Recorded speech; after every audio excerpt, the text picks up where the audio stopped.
Welcome everybody. It is 2 o'clock. Thank you for joining me. How's everyone doing this evening? Well, I guess this afternoon. Not quite this evening.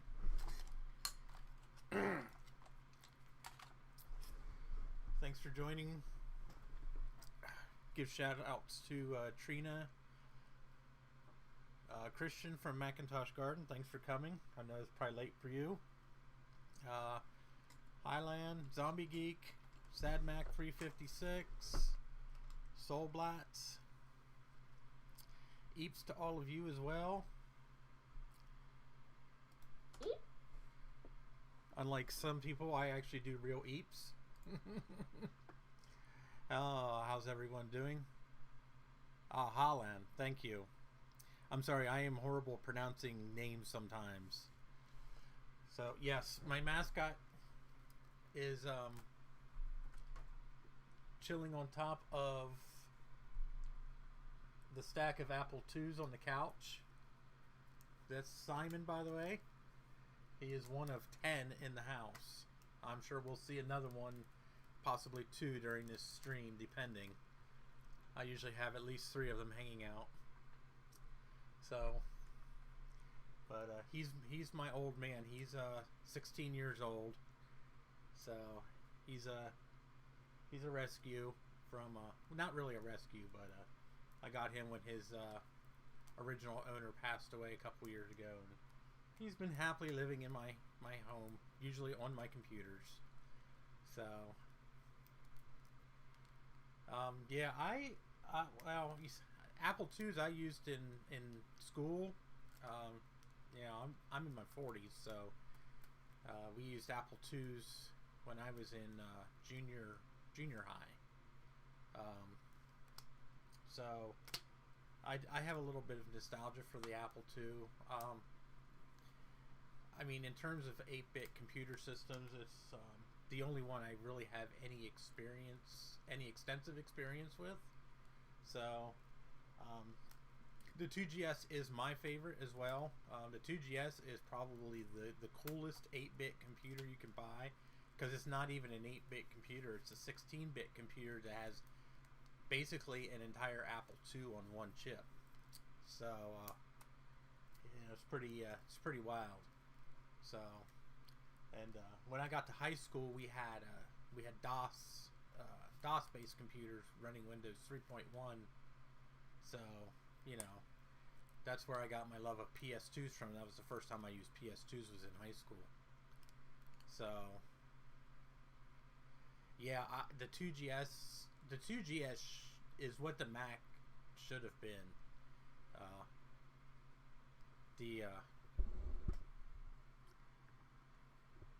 My audio is really quiet. Well, it could be because of the fact I'm talking a little low. But the 2GS is the 2GS truthfully was a far superior machine to the Mac, and it really should have been the computer that was versus the Mac. So, hi Joe Green. Let me know if my audio is better. I was talking kind of low. I don't know why. I mean, there's nobody in my apartment to bother me, so.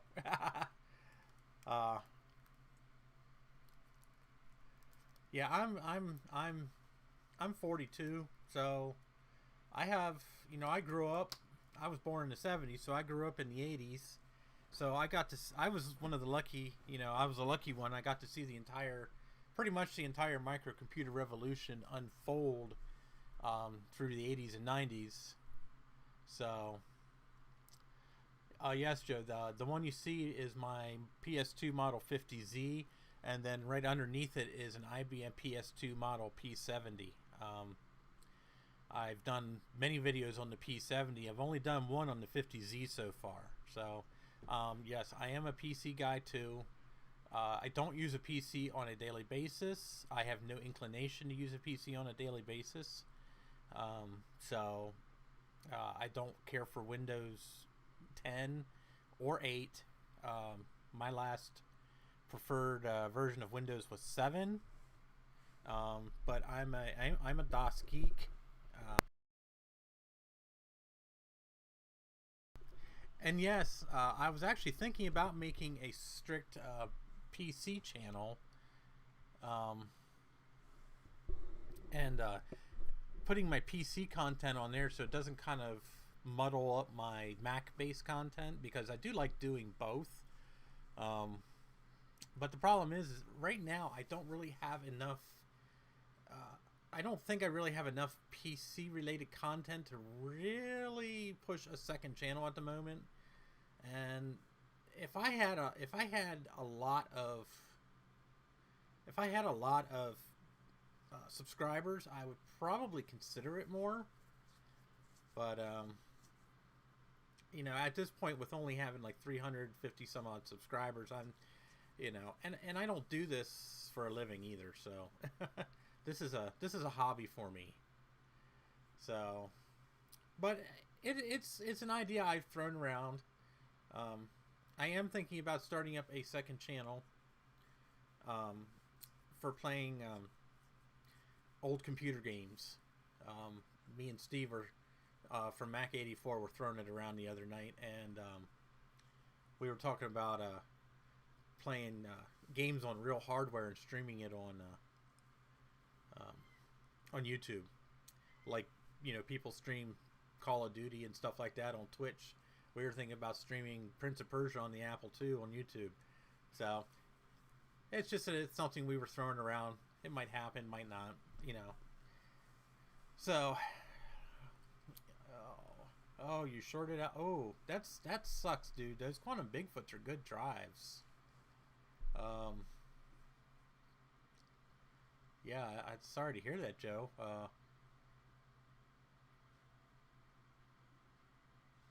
Well, Windows 98 is not exactly a huge loss. I think the hard drive's a bigger loss than the operating system.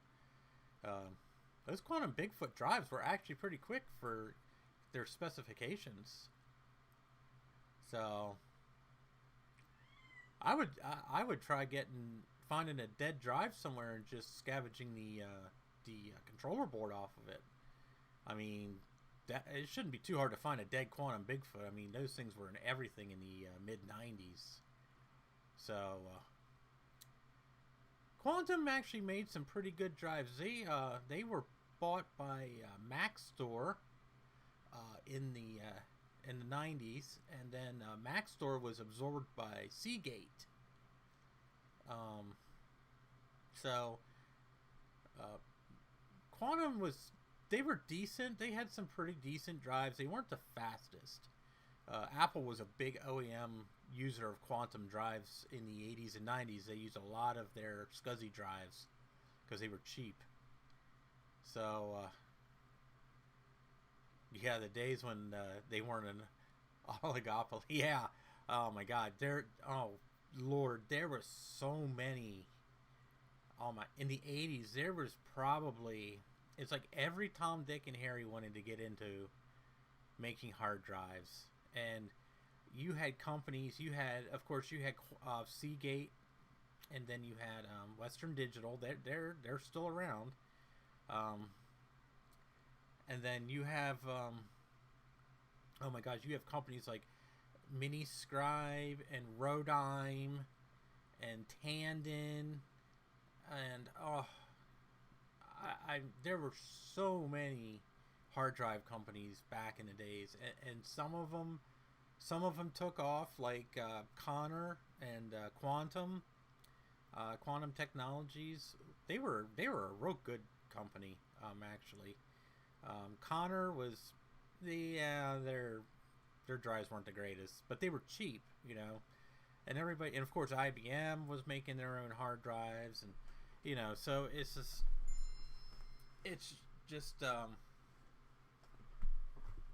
it was I mean, there was a lot of consumer choice back then. Now you have Seagate and Western Digital are the two biggest, and then you have Hitachi, Toshiba, and I think that's about it. So yeah, SCSI was a good interface. It was far superior to IDE, but it was expensive, and it was quite complicated. to use, and computer companies back then, they figured that the average Joe was too stupid to figure out and understand SCSI.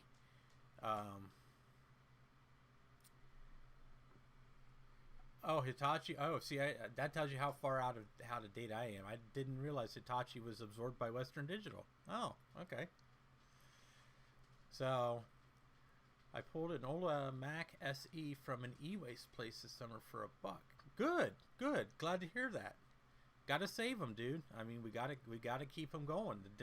Eventually, in 20 years, these machines are going to be even harder and even harder to find.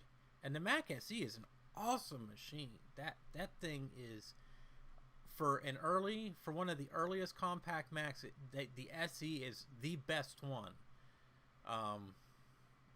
And that was actually one of the first Macs I had experience with desktop publishing on, was an SE. And that was when I was in high school. So hopefully you get it running. Hopefully it has a cool expansion card in it. A lot of those SEs had real high-end graphics cards in them for desktop publishing and stuff. So maybe you get lucky and it has something good in it. So yeah, unfortunately the e-waste facility close to me, they only allow things to go in. They don't particularly like allowing things to go out. So, which really kind of sucks. I've driven by the e-waste collection facility in Cumberland County a few times, and it's kind of depressing. I've seen piles upon piles of stuff that would still be useful and would make great parts, even just parts. And I've stopped a couple of times and asked them, say, hey, what are you guys doing? Well, they're selling it, whatever. So, and yeah, Goodwill doesn't sell computers. Salvation Army does, though. I've actually gotten a couple of, no Macs, but I've gotten a couple of little PCs from the Salvation Army store in Camp Hill. Pretty cheap. So they're usually lower end machines, but they work pretty good. Nothing that I would feature on my channel, really, but Cabletron Systems card. Cabletron Systems was a big network company. They made a lot of networking cards, so it's probably a network card. If it is, that's pretty cool. Got an E-Machines tower. Yeah. Oh, that's cool. Sad Mac. I had my landlord at work gave me an old E-Machines computer. I'm not even exactly sure what's in it. It's a newer machine, probably one of the last models they made. So I took it because he was going to throw it away otherwise. And I mean, I got the monitor. It's got like a 17-inch widescreen monitor. I mean, so, and yeah, Goodwill is a little on the pricey side sometimes. The ones around here aren't too bad, but I just don't really, I don't know. I haven't gone thrifting lately. Just things not working out in general, and especially with, all the restrictions that are in place is kind of difficult. I used to go to at least the Salvation Army store in Camp Hill, Pennsylvania, at least once a week. I used to be in there so much I was on a first name basis with the cashiers, and they would usually they knew what I liked to buy, and they used to kind of stash a couple of things back for me if they figured it was something that I would really be interested in. But I haven't been in since probably February or March when the whole COVID crap happened. So, and another local place that I like to go to is we have a place called Community Aid, and they have I think seven or so thrift stores throughout South Central Pennsylvania, and They have one in Harrisburg, one in Mechanicsburg. They have an absolutely huge one in an old Walmart in Selinsgrove. That is probably the largest thrift store in the world. It's something like 400,000 square feet. And I used to go to a lot of those places, and they sell stuff pretty reasonable. They typically know what they're selling, so the prices skew a little high sometimes, but it's usually pretty good stuff. So, and at one point in time, they were selling these big, humongous plastic totes for like $30 or $40, just random electronic crap, stuff they didn't want to sort through, or power cables. And oh my gosh, I found all kinds of stuff in those. Hey Greg, nice of you to join. So, nothing really old, but I mean, I have found a couple of good laptops and some other goodies over the years. So, yeah, you gotta get an image right, or they're tough old birds. So, but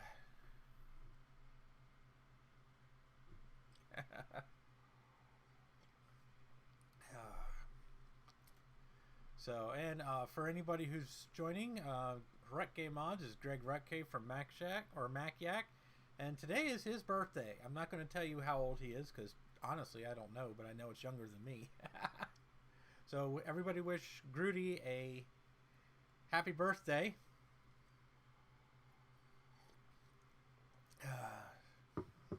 Oh, and by the way, that strange number, Greg, that came up on your iMessage, that was me, dork. Yeah, Greg's a youngin compared to the rest of us. He's the baby of the group. So,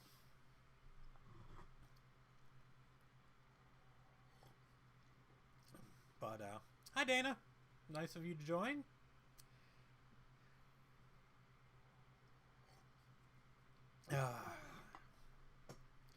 Christian, I don't think he's hit 30 yet, so. No, Greg, I didn't get a new number. I've had the same phone number for like 10 years. Oh, Trina's back. Oh, you fixed 3 computers today. Well, I'm trying to see if I can fix 1. So, spent the last, oh, he's 29. Okay. Well, happy birthday, Greg. Spent the last 20 minutes or so just BSing here. I guess we ought to act like,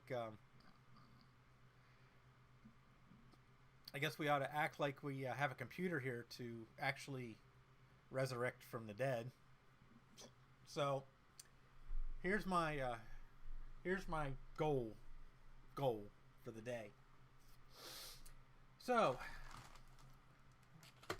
the computer itself is a G4 Cube that was rescued by Steve Matarazzo from Mac 84 from an e-waste facility in, I believe, Brooklyn, New York. It is a 450 megahertz G4. It has a, I want to say a 20 gig hard drive, but I don't remember. I think I put a new one in. DVD-ROM. No Wi-Fi. Doesn't even have Wi-Fi antennas in it. So the computer works, sort of. It's not reliable. So I've narrowed it down to the processor card. So what we're going to do is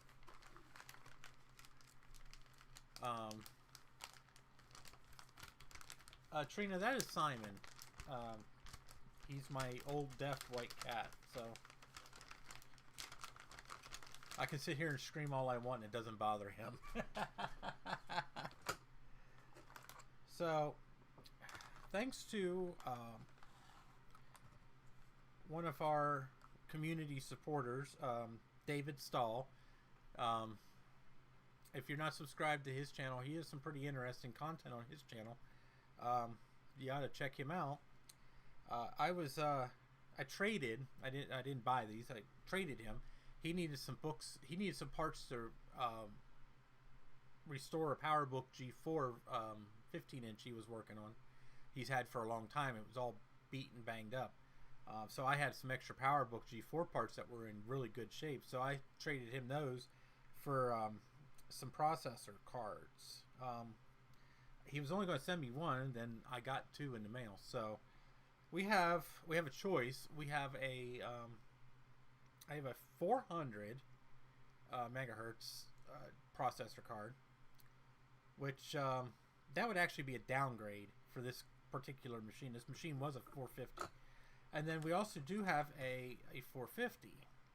Okay, so what I'm going to do is I'm going to obviously put the 450 in. So we're just going to keep the 400 for spare. And these processor cards work in all of the older G4 computers, from the Sawtooth up into the Quicksilver. So any of the graphite colored G4s use these same processor cards. Now these are only single processor. We're not doing a crazy dual processor upgrade. I thought about doing that, but I'd rather keep the machine more stock than anything. And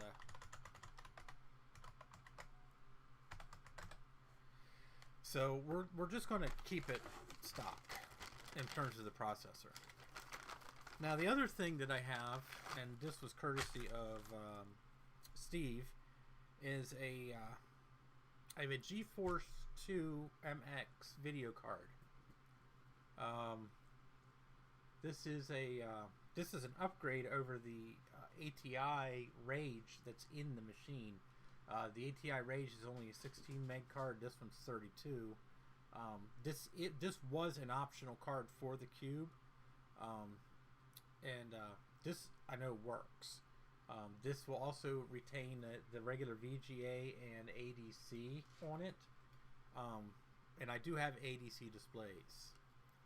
So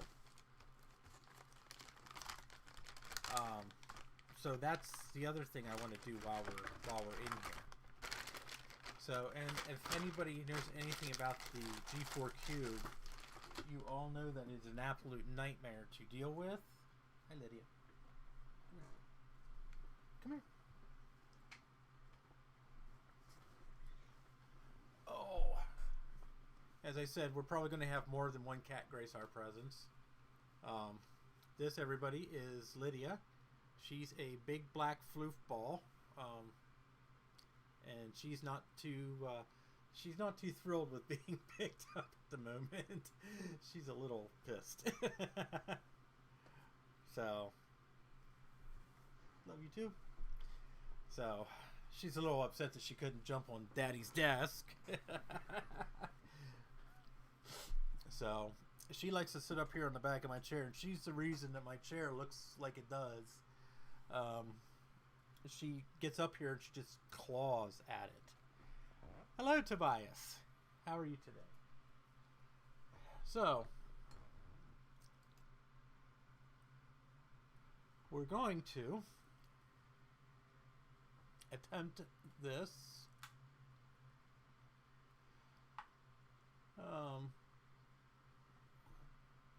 As best we can here. And yes, everybody, my table is very wobbly. I do have I'm on the lookout for a new table, but I'm going to redo my living room here, since I'm now living alone.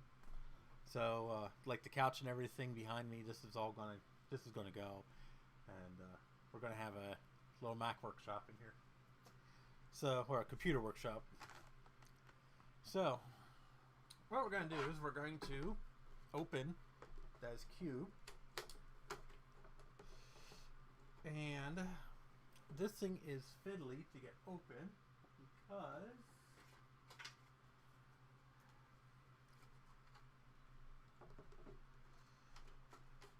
there is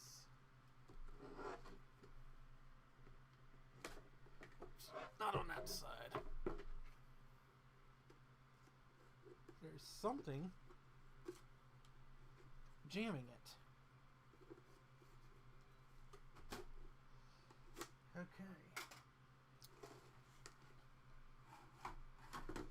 So, that is as easy a computer to open as you can get. So, the Cube case itself is in decent shape. It's not cracked. There is one chip in it. But considering it was in an e-waste facility, it's in pretty good shape.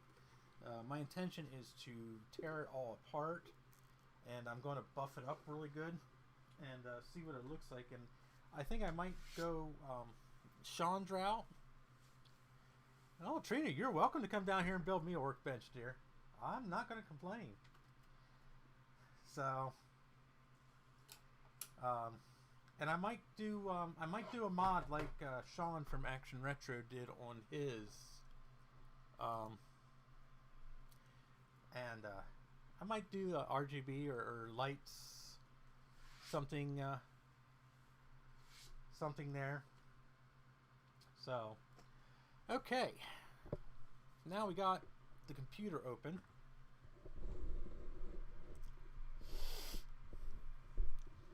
Yeah, e-waste places are great. I wish I had something close by that I could actually I could deal with. So now this machine's been sitting around for a long time. So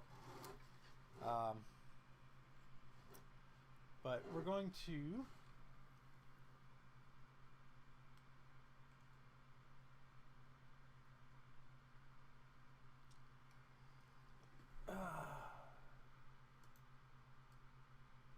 excuse me while I adjust my camera here. I don't know what its major malfunction is.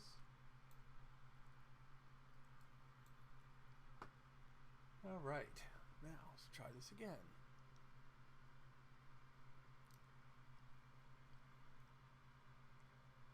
I'm sorry about the lighting setup. It's not ideal.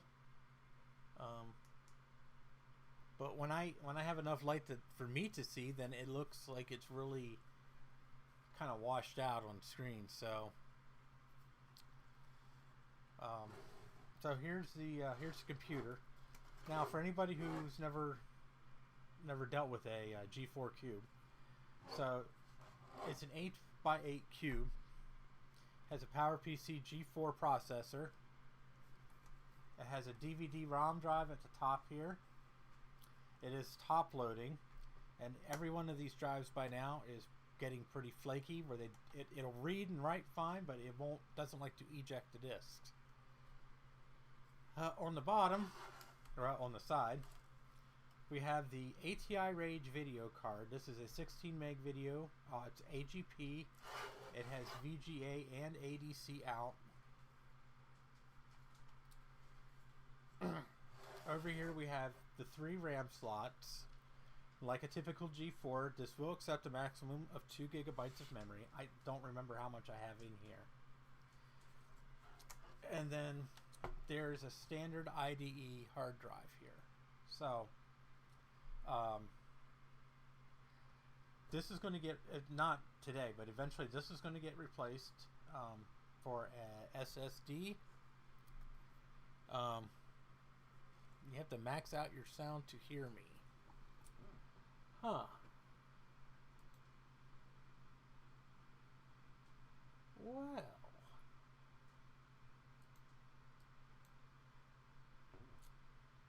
That sucks. Yeah, you're right. It is kind of low. Is that any better? No. How about now? Nope, about the same.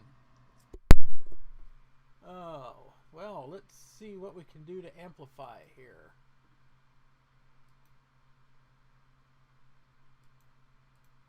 Whoops.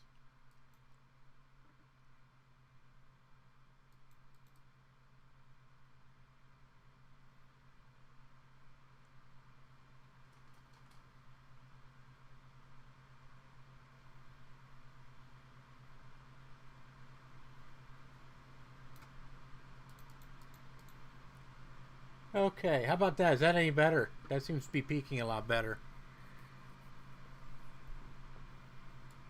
I think I'll kick it up a couple more decibels here just to be on the safe side. I talk kind of quietly sometimes, especially when I'm talking to myself. So, how's that now? Is that a lot better? Okay. Awesome. That's what I like to hear. Thanks for your feedback, guys. I can't hear what I'm saying, so... And I'm using a blue snowball here, so sometimes it's a little finicky sometimes. So, as I was saying, yeah, I'm going to put an SSD in it eventually. That's going to be further down the road. So, the first thing we need to do is we need to access the processor card, which is down here, obviously. This big heatsink. Now, this is a passively cooled system, so there is no fan. So we're going to start by removing the RAM, and it looks like I got, let's see here, that's a 512 meg, that's a 512 meg, that looks like the original, and a 250, so it looks like I have 1.25 gigs in this machine at the moment. It uses PC 100 or PC 133 RAM, which isn't the easiest to come by at this point in time. Okay, the next thing we're going to do is we're going to get our screwdrivers. Yes, you're right, Holland. It is, yeah, it's definitely a kick in the ass on more than one occasion. The Mac Plus was rather well known for blowing its analog board because it overheated. So, although truthfully, I have to say that this particular machine overall does not really suffer too many ill effects as long as you don't upgrade it. The minute you start upgrading it, that's when all hell breaks loose. So,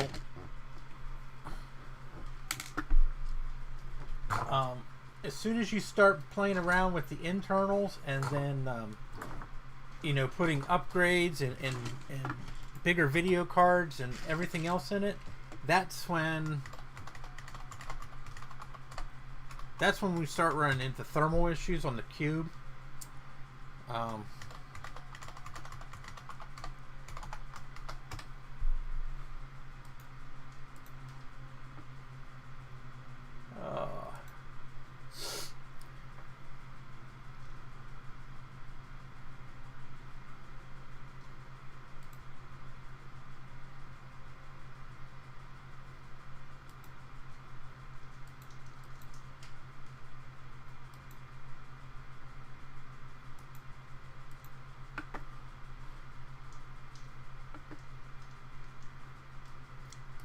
Sorry, I'm having a... There we go.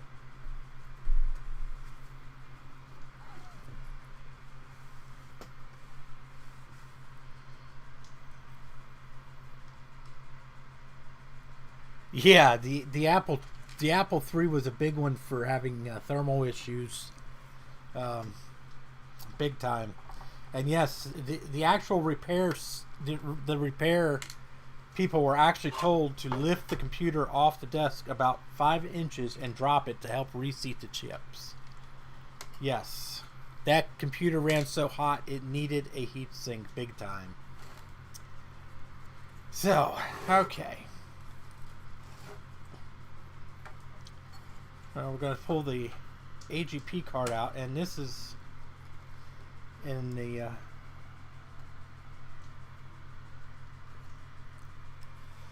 unmitigated nightmare to do. So we're going to take the top frame off, and this computer is largely held together with T10 Torx screws, with just enough Phillips screws peppered around to drive you absolutely insane. So you know you have to have multiple screwdrivers, of course.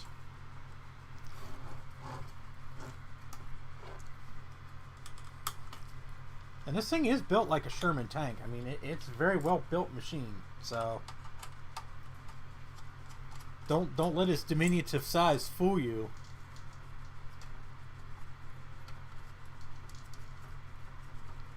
Yes, multiple screw sizes on computers are absolutely ridiculous.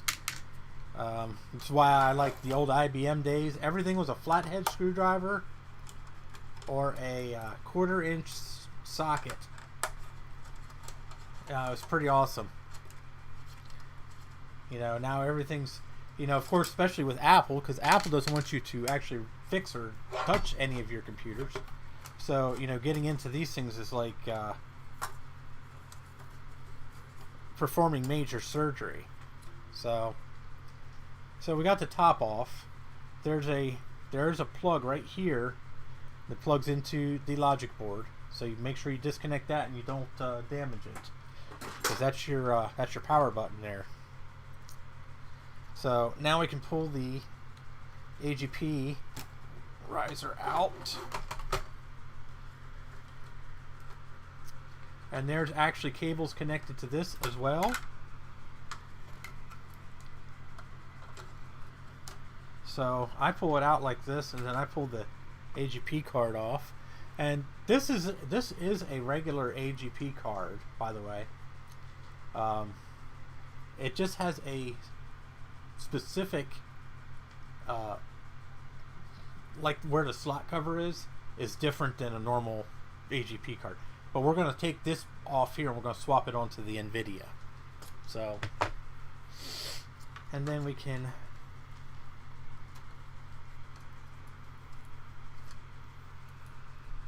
unplug all these fiddly connectors here.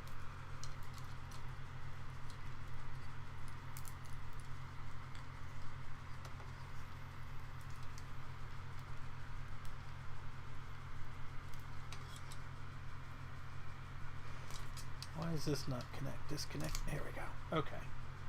So there's your AGP riser.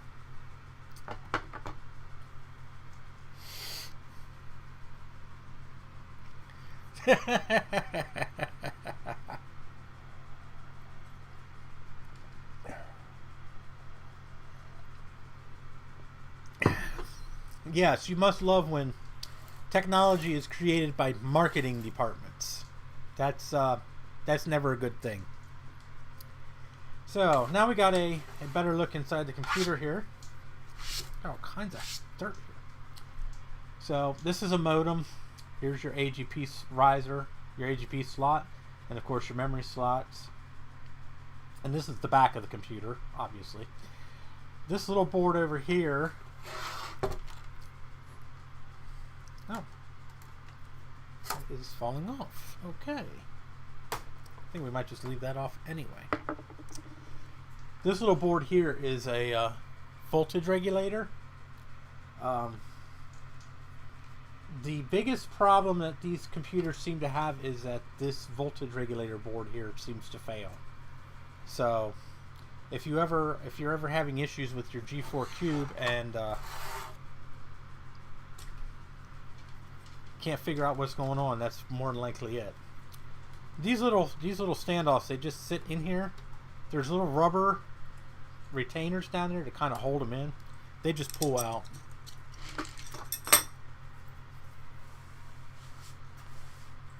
So, the VRM actually looks okay, Dana. That's the number one issue that usually causes these to end up in the dump, is the VRM fails. So it's a very easy part to replace. I mean, they made it external, so the caps and everything still look good. No bulging, no leaking that I see. So I don't think this computer really had a hard life, to be honest with you. I think most of its scars came from being in the e-waste facility. So yeah, they do get melty, that's for sure. The voltage regulator runs extremely hot because it's taking unregulated voltage from the power supply, which of course is external on this computer, and it's regulating it to whatever the 5-volt plus, the 5-volt minus, and everything else that's needed for the computer to operate. So yes, there was actually there were companies actually making replacement VRMs for the Cube back when these were being actively sold, because it was a known failure point. So here's the absolutely useless 56K modem, which looks like it has a spider's web in it.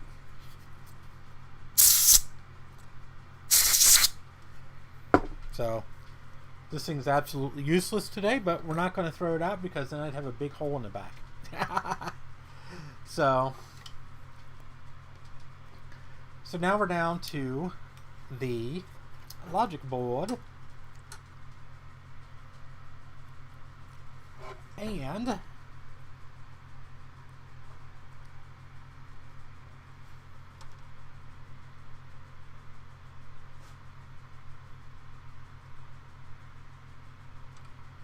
trying to remember exactly how I wanted to do this. So we're going to pull the logic board out gently.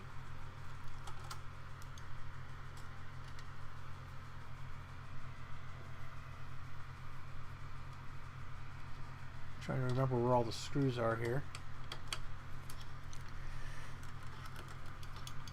I've only, of course, one of them goes flying. Yep, there it is. No.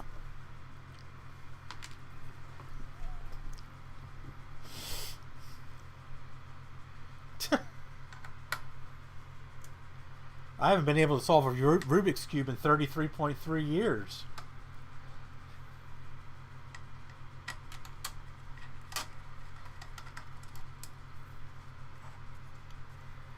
Okay, that should be all the screws on the perimeter. Oh, no, there's one more.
Yeah, I usually use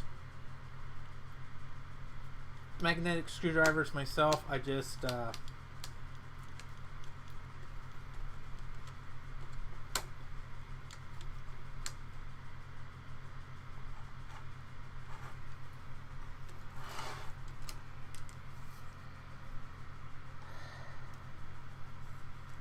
grabbed what was handy at the time. So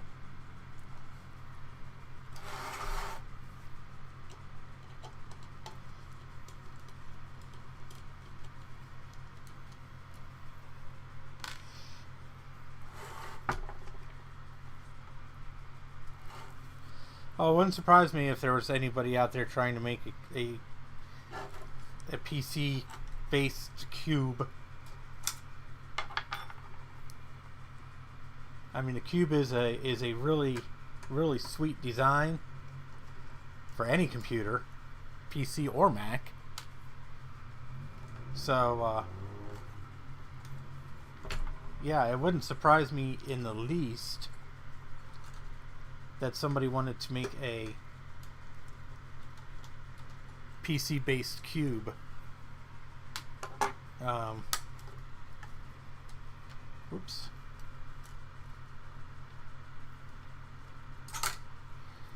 last standoff out. There we go. Come on, Betsy. You can do it. There we go. All right. Come on. There. Fiddly thing. Out. There we go. All right.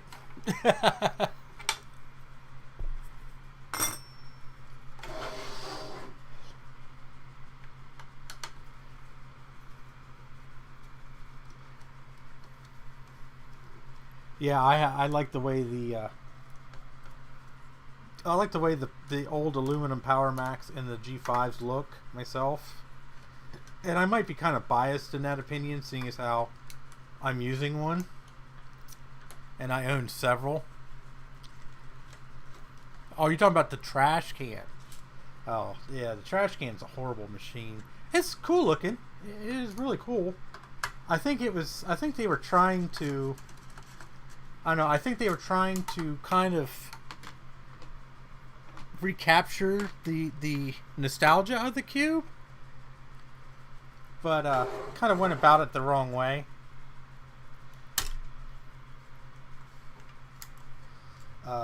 Truth be told, the Trash Can Mac Pro is an absolutely horrible machine. And it suffers from thermal issues as well. So, okay, so now we got the logic board off. Whew. Fiddly things. So, now,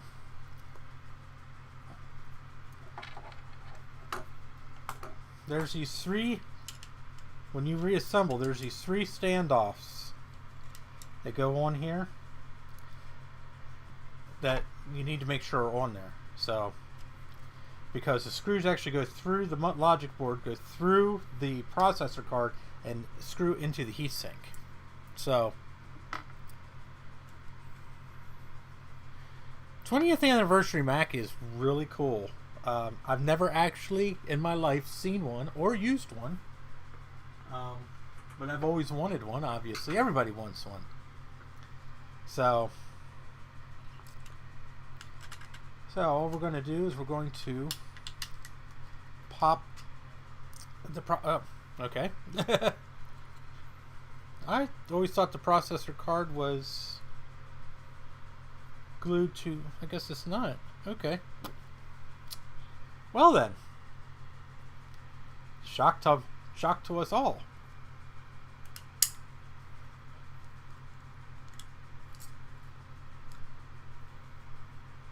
Alright, so, well, there's the,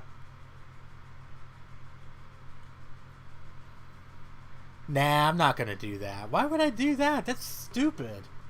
It's just a waste of material. So, now one thing you do have to know on this machine is it takes a lot of freaking goo.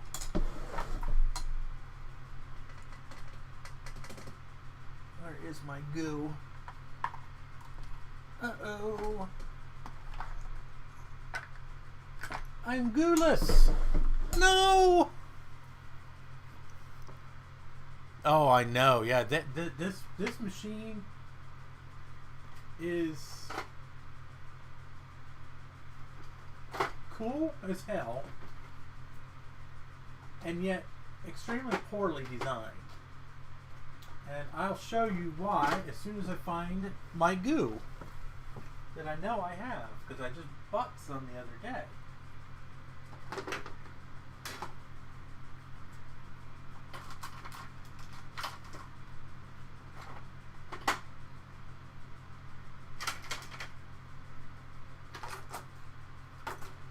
Simon, did you take my goo? I know you took my goo. Did you take my goo, you jerk?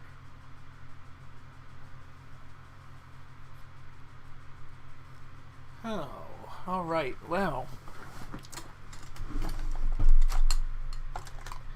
This may be a shorter repair video than I anticipated.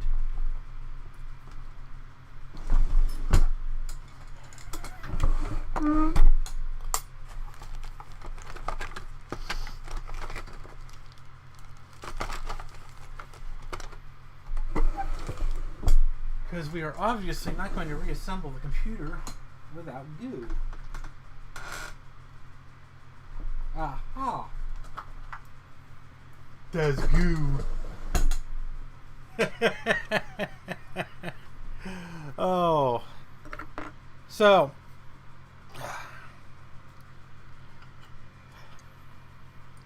Here's the old processor card. And this is a 450. So we're just going to put that aside. And we're going to grab a new one. So,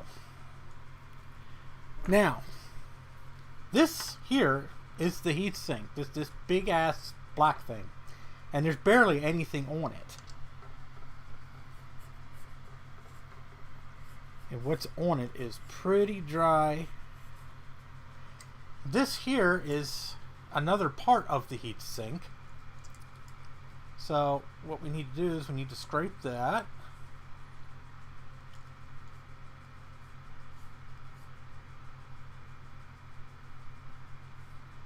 And then we have the bottom section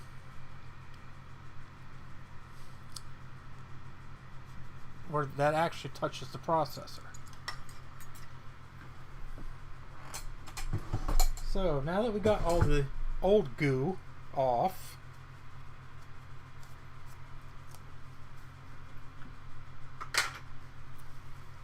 we are going to clean it up really good with some 91% IPA. Don't be afraid to get in there and spread it around. Clean her up real good. The cleaner the better. I prefer it to be clean and sterile. And you can see all the crap coming off. Oh wow, that came really clean. Damn. I wonder if I can get that other side that clean.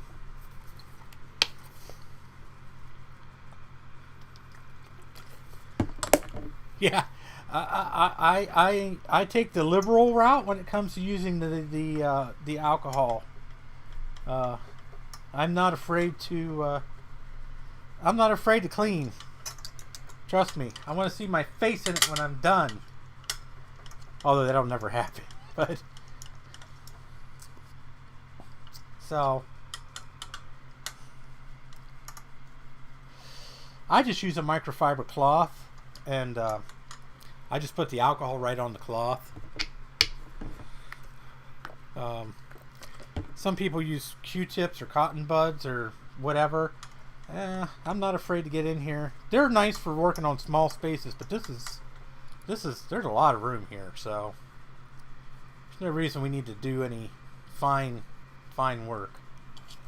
We're just going to clean the ever living crap out of this thing. All right.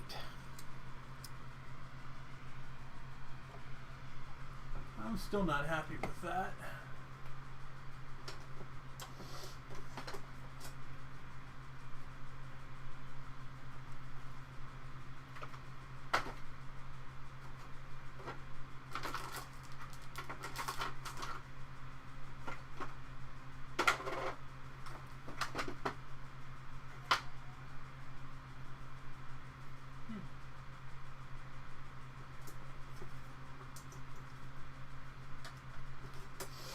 I thought I had a razor in here, but I guess not. Oh yeah, there's still stuff coming off of there.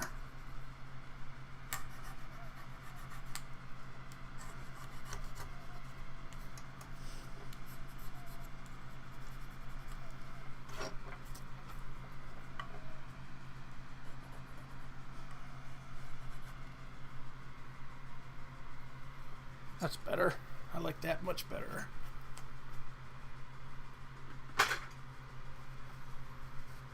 Steve had a wedding to go to today. He said he would stop in if he could.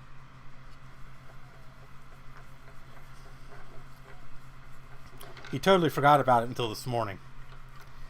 If he would have told me, I probably would have scheduled the stream, and I probably would have scheduled this stream later in the day, so that he could be here.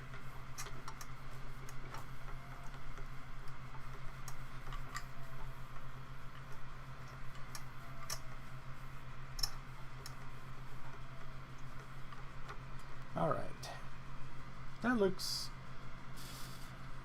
acceptable.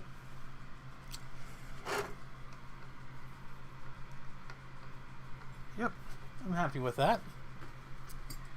Yeah, I know. Oh, goodness. Yes, Trina, I know. Steve forgot something. Oh. So, all right, we're going to get our goo out.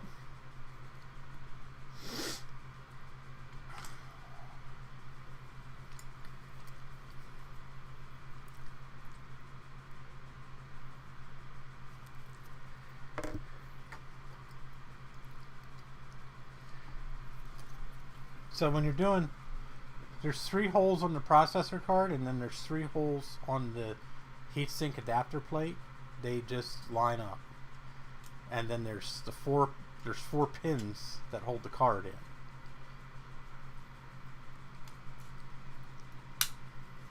Just like so. Okay.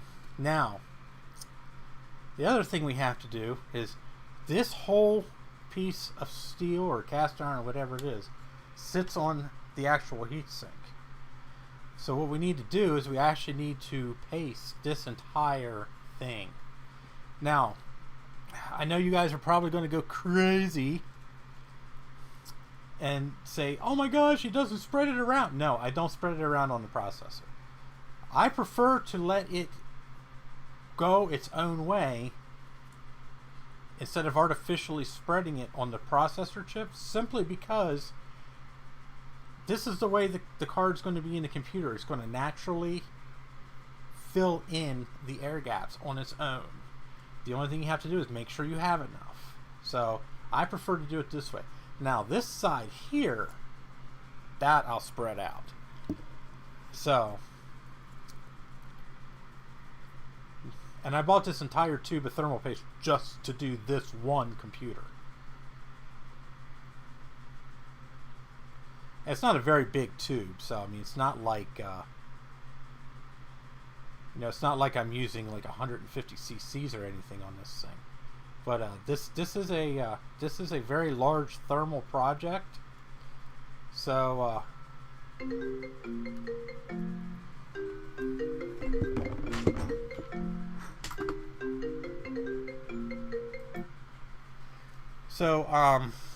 sorry about that.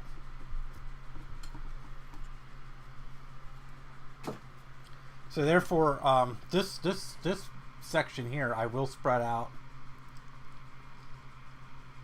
Oh, this stuff's kind of crappy. As much as I can.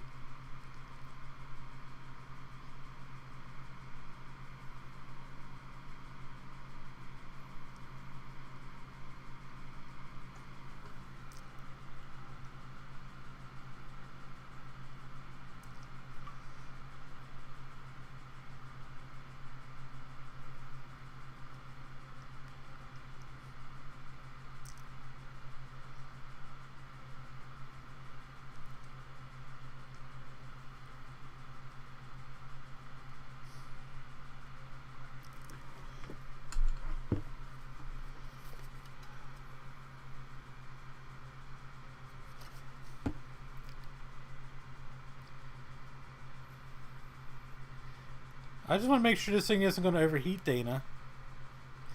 This computer sucks to pull apart. I'm not pulling it apart anymore than I have to.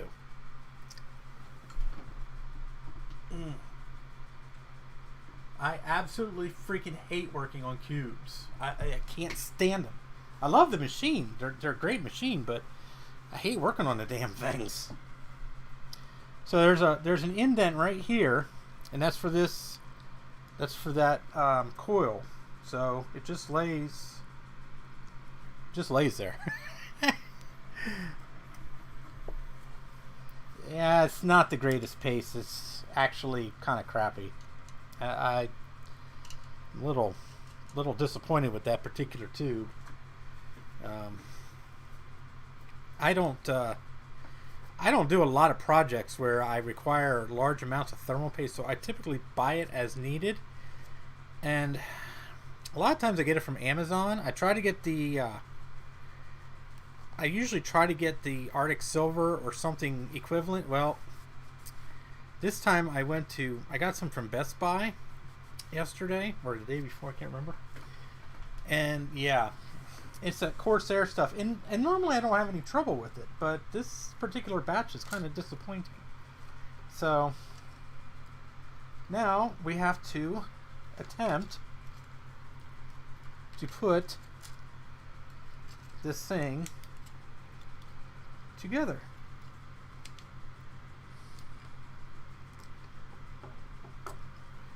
So now the real fun begins, damn it.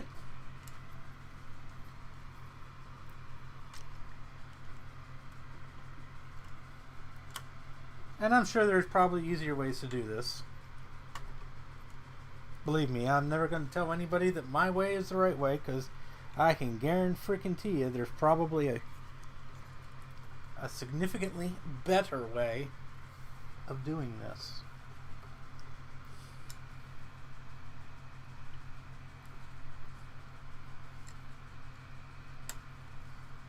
All right. Got that down.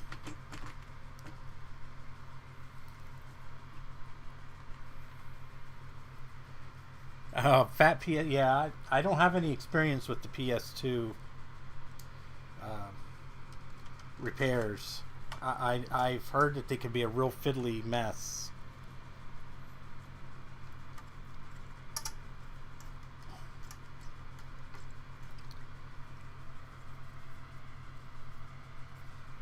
I've never had to repair a game console.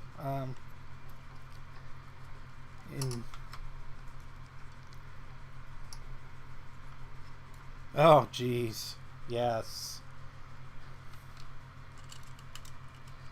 Ribbon cables are the bane of everyone's existence, especially the ones with the little tiny micro connectors. Oh, I hate those things. Like the iPhone uses. Oh my god.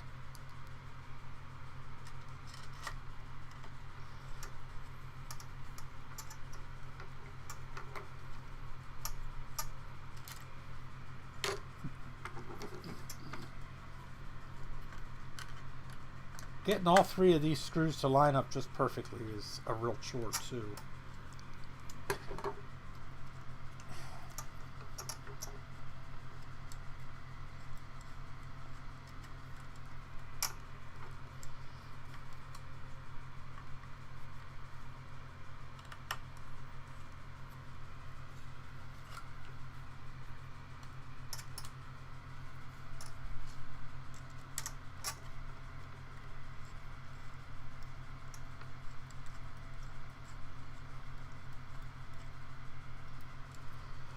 Okay, what seems to be the major malfunction here?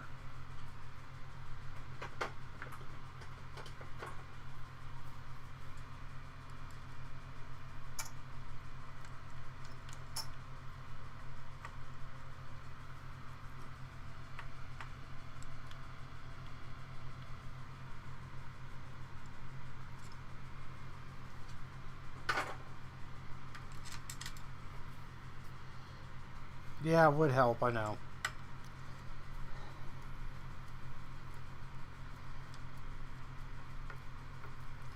I'm working on that. Oh.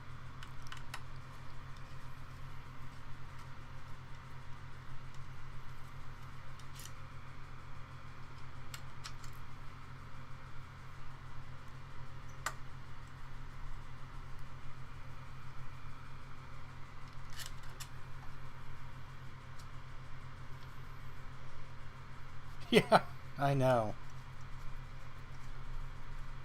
It is a major malfunction, Trina. I agree with you there.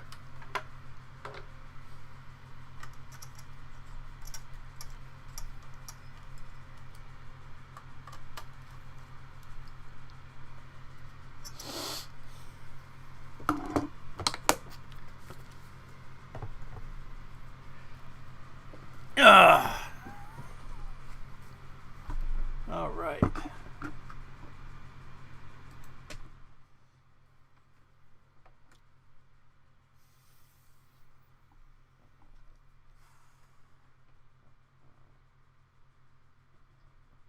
Yes, coffee break.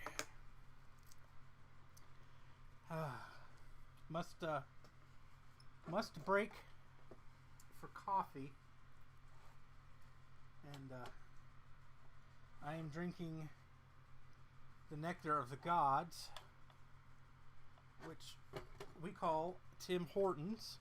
It is wonderful. I am extremely blessed. My volume went really low. Yes, it did. Why did my volume go really low? Oh, I know why.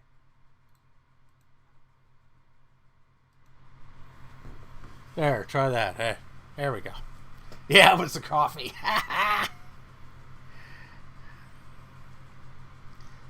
So, yeah, I will have to write Tim Hortons and tell them that their coffee is screwing with my audio. I'm sure that they will love to know that. And since they are Canadian, I'm sure I'll get a very polite response back. Oh.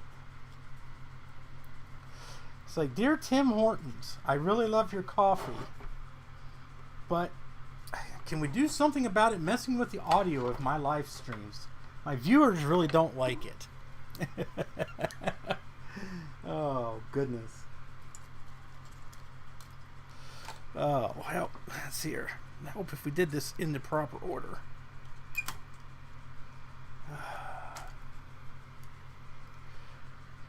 Really, Trina? Yeah. I hear that a lot, actually.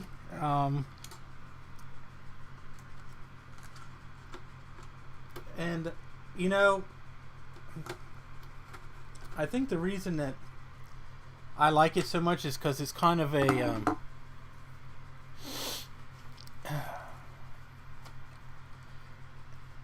it's kind of a... it's a different thing for us. See, I live in southern Pennsylvania. I live in south central Pennsylvania.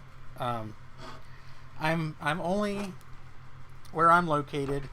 I'm 10 minutes from Harrisburg, but I'm an hour away from Baltimore, Maryland, and I am an hour and a half away from Philadelphia. Tim Hortons is not a place that we find here, so I am blessed with the only Tim Hortons in south central Pennsylvania, about 10 miles from my house. So I think that's why I like their coffee so much, because otherwise it's Starbucks or Dunkin' Donuts, and I don't really care for them. How far from Penn State? I can be in Penn State in just about an hour. Penn State is actually very close to me. Actually, I can probably be there in less than an hour, depending on... Well, let's put it this way. If you drive at the speed limit, I could be there in an hour. If you drive the way I drive, I could be there in about 40 minutes. So...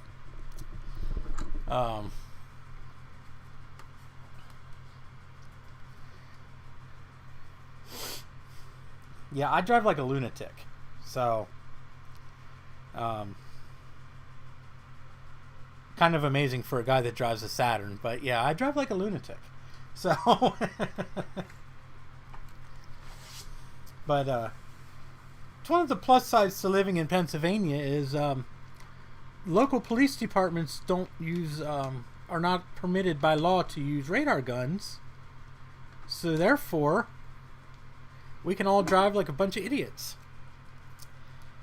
And the state cops typically won't care how fast you're going as long as you keep it at 80 or less and you're not driving like a tool. So, you know, if you drive like a jerk, they're probably going to pull you over. Or if you're driving a Mercedes, they love to pull over people with Mercedes. They just see dollar signs there.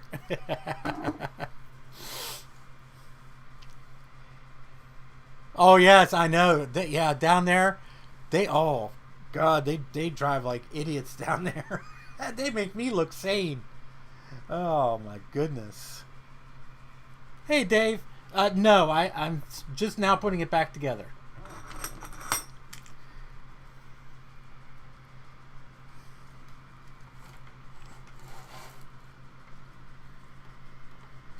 And, yeah, so I drive a Saturn, so, yeah, the cops leave me alone because they just figure I'm poor enough already.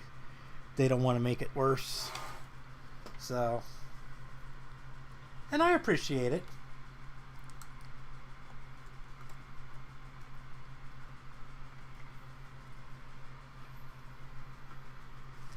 Yeah, that's the way it is in a lot of places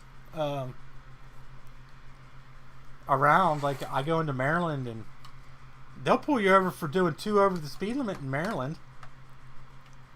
They don't care.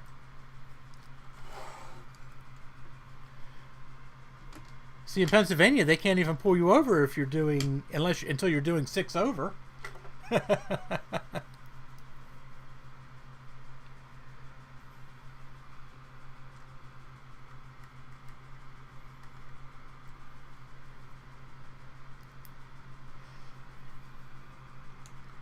And yeah, Pennsylvania is extremely. You know, everybody complains about the laws in Pennsylvania, but Pennsylvania is actually an extremely lenient state in terms of traffic laws. I mean, here they can't even pull you over for not wearing your seatbelt in Pennsylvania. So they can only give you a ticket if they pull you over for something else, which is good because I never wear my seatbelt either. I live dangerously. I live on the edge.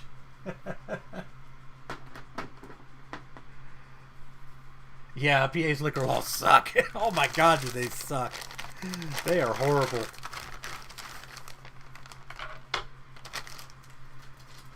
The laws in Pennsylvania, if anybody knows anything about Pennsylvania, the laws in Pennsylvania are skewed to the religious. So if there's something that the religious community does not agree with, then they will make a law about it. Because this state is nothing but churches and bars. And I don't... I am not kidding when I say that. We have a church and a bar on just about every street corner, it seems, sometimes. So... I don't know if I go that far. I don't quite think we're quite that redneck.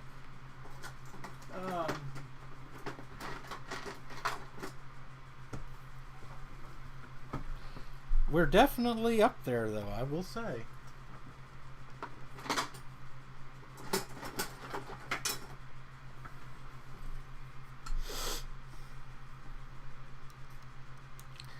I'll take your word for the football because I don't watch it. So, but yeah, Pennsylvania is kind of backwards. We're really behind in a lot of things. It's ridiculous sometimes.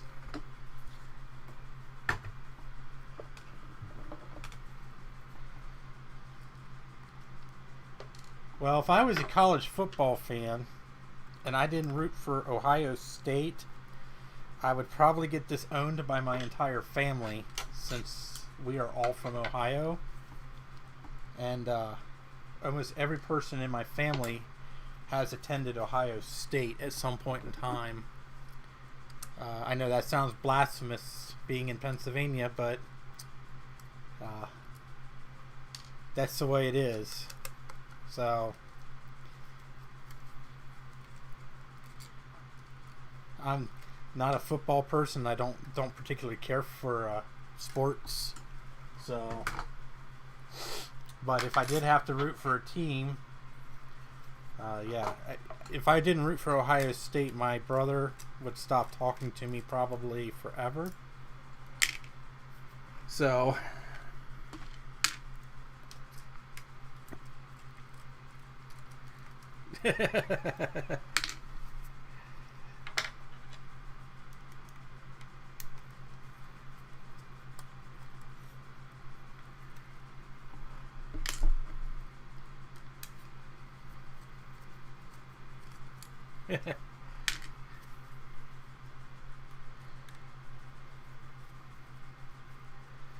well, our local university in Pennsylvania is Penn State, so.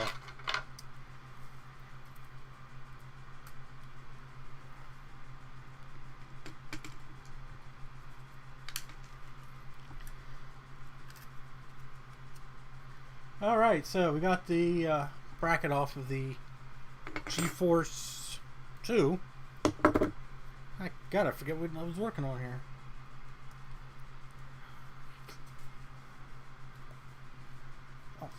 So we're going to swap the bracket from the GeForce 2, or from the Rage to the GeForce.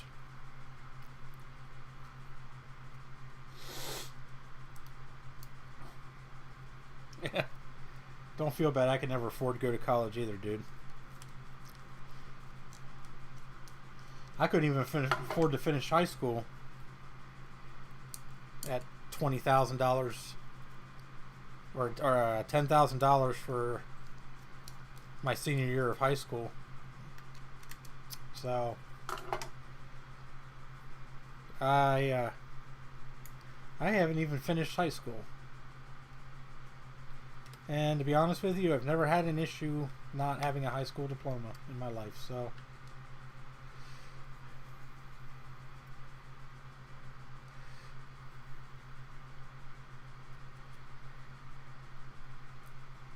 I didn't finish high school for personal reasons. I left home when I was 17, and I've been living on my own ever since. And since I wasn't living at home and I was what they called an emancipated minor, I had to pay to go to school. And I refused to pay $10,000 to go to a public high school just because I didn't live at home. I lived in the school district, I just didn't live at home. So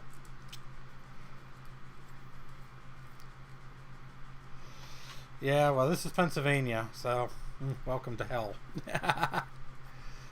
But it's never been an obstacle for me, and to this day it's still not an obstacle. So I don't let it bother me. I could get a GED if I wanted. Just never really had any reason to. So I've been perfectly fine. So, you know.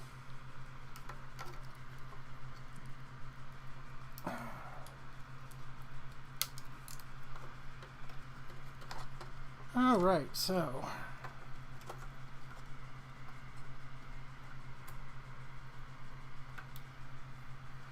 now we are installing the GeForce card. All right. There we are. Yay!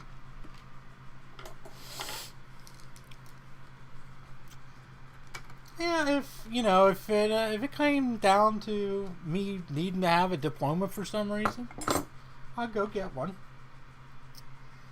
I mean, it's not like I can't get one. I just never really saw the reason to. I do okay. I'm not rich by any sense of the word, but you know, I have a decent paying job, and you know, I get to do this stuff on the side, so I'm happy. Hey, Steve. Welcome. About frickin' time.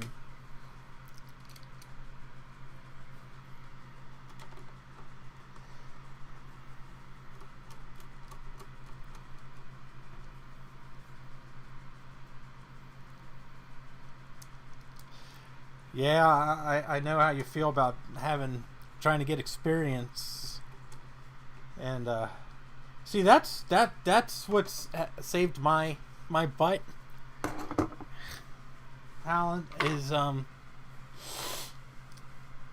have 20 years of retail management experience. I was able to get into retail when the requirements were much lower. And thankfully now most places are more willing to, truthfully, they're more willing to give somebody with 20 years experience a job over somebody that has a degree or something to that effect. So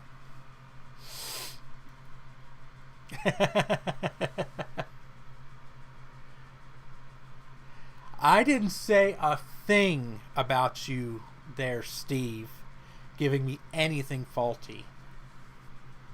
I just said I got it from you. I didn't say that you gave me a faulty computer.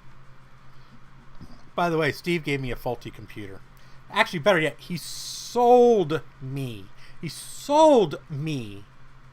a faulty computer. But at least this one has all of its processors in it, even if they are bad.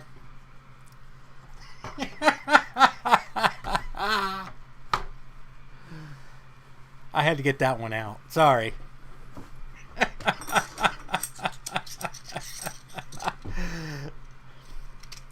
Yes, we did boot it up, and the machine does boot. I mean, it's it was a working machine, but it became increasingly unstable the longer it ran.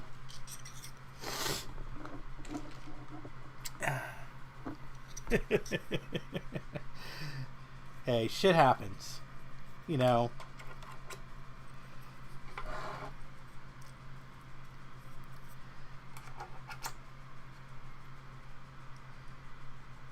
But, you know, Steve, at least it has all of its processors, so I can't fault you there.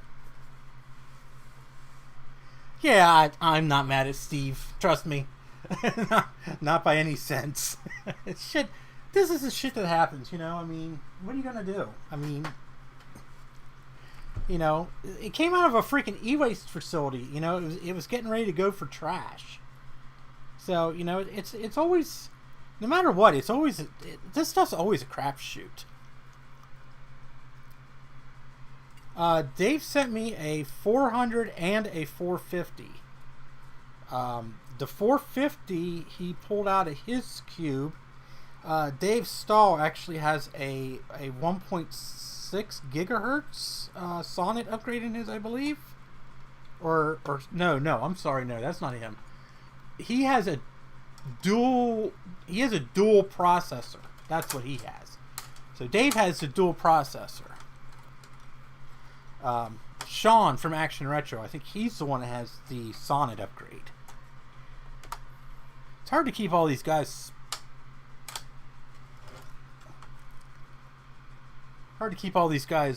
separate. Yes, he has a custom-made board in his. And the processor, the 450 that he gave me, was the processor that he had in his when he had that board done. That is the wrong if and screw. Oh, lucky you. The Sonnet upgrades are the absolute #1 best thing you could ever get in an old Mac.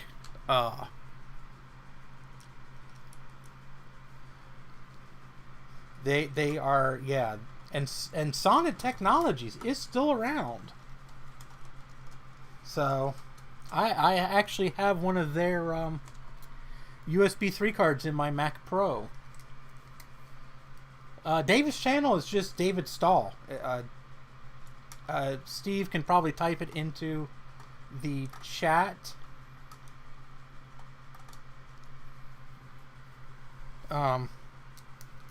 Yeah, he's not. I don't want to say he's not original, but he never changed the name of his channel. Good guy, very nice guy. Got some pretty cool stuff. He was here. He may have had to leave.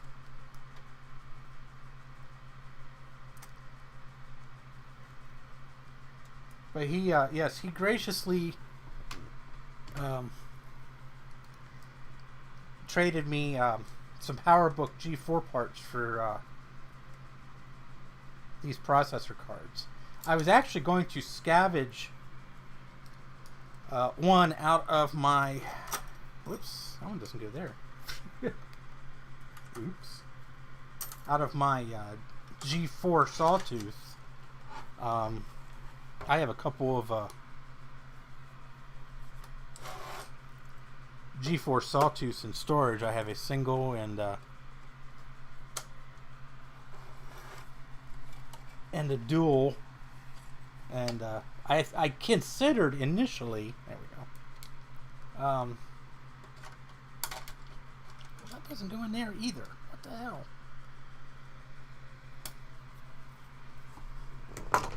No, this one does. Trying the dual processor upgrade, but I opted against it because I didn't want to put a fan in. If Dana did anything, it'd be a freaking miracle. I would almost pay money for Dana to go do something.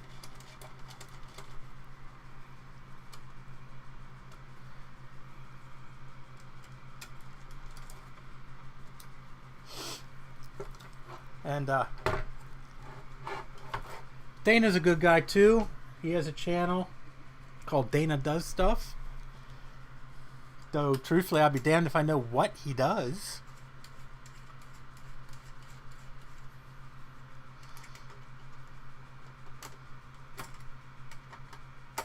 But he's got a hell of a collection. He's got machines that make me jealous and Steve jealous. Dana does do a ton, just not on camera.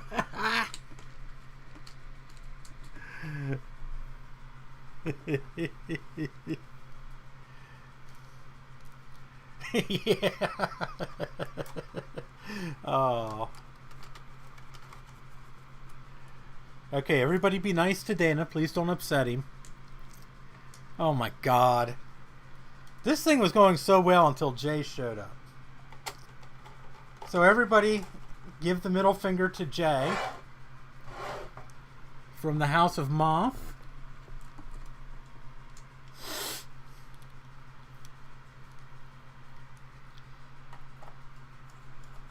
Jay should be doing a video today.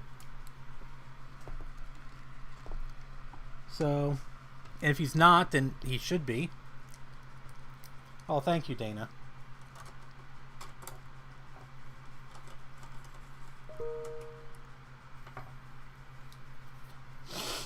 Well, shit, I think all the screws are in.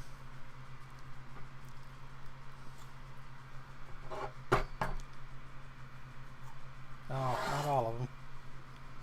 Most of them.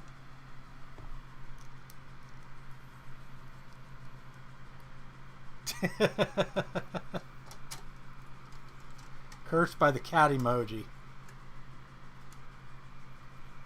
I could think of worse things.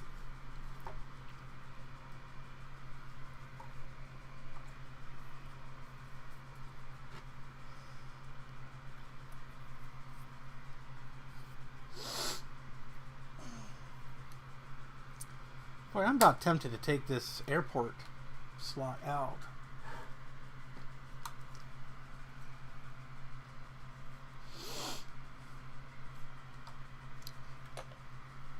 Nah, I think I'll leave it in.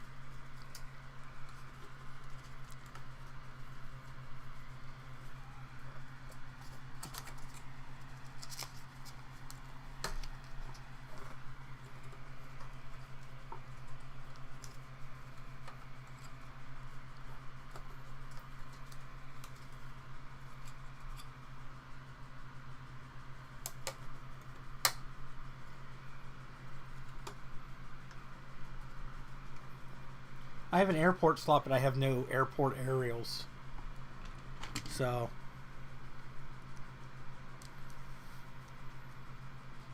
Oh, I know. Yeah, I know. That would be, whoops.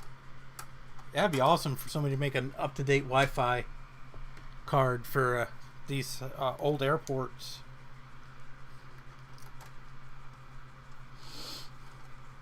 It's really not, it's not so much of a, you know, because I mean, there are actually like up-to-date airport cards you can use. I mean, here's a Linksys. I don't know if it actually fits in here or not. No. Doesn't seem to. Of course it might if I put it in the right way. Yeah, see? The original airport slot is nothing more than just a PC card slot. A 32-bit PC card slot. But the problem is getting a card that would actually fit, especially in this particular computer because it's so small. You know, like in an iMac or something, it wouldn't be so bad. But you also have to get something that works with a Mac. That's where you run into the issue.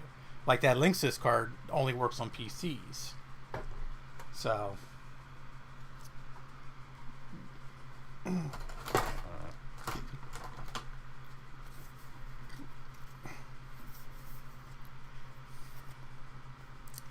wonder if you get a PCMCIA to Express card adapter and then a Wi-Fi Express card. Yeah.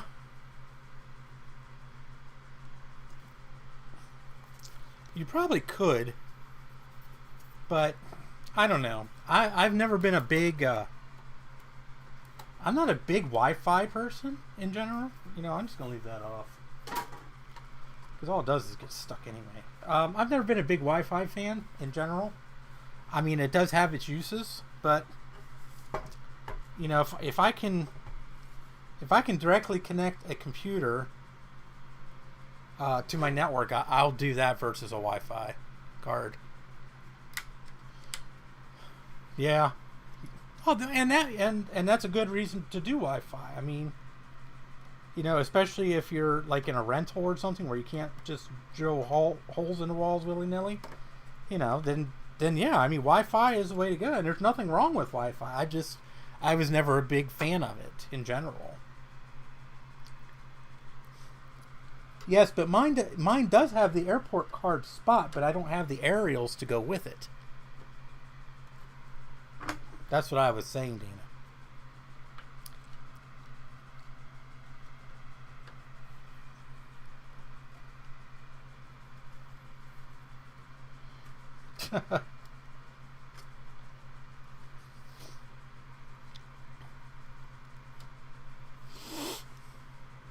Dial-up noises. I miss dial-up noises. Oh, gosh. Hey, Midna.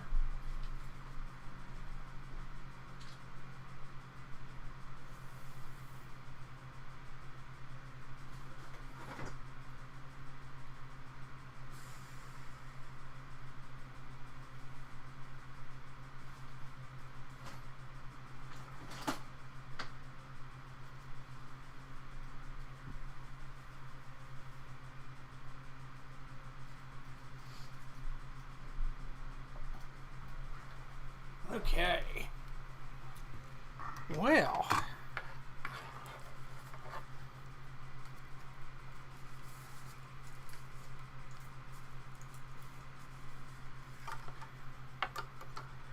One cube power supply.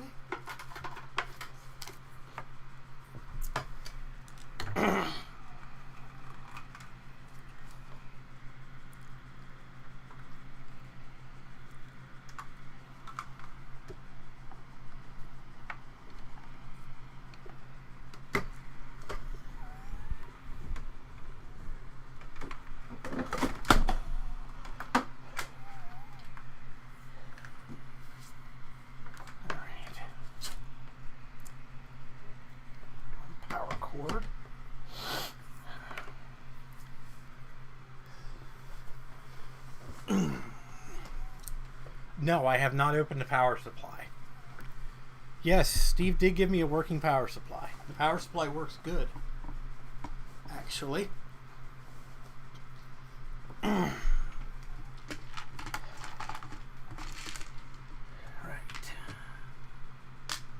So.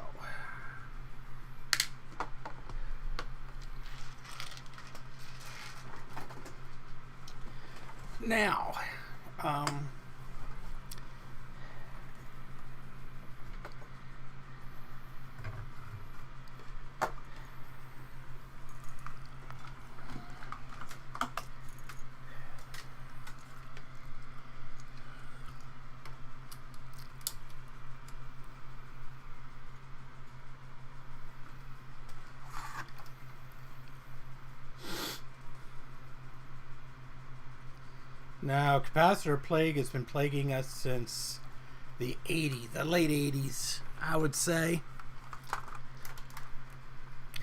It was really bad though in the 90s when mass production really ramped up, and companies were getting cheaper and cheaper in their manufacturing costs. Oh, come on, Simon! I gotta disturb you for a minute. See, there's a keyboard here. Sorry, buddy.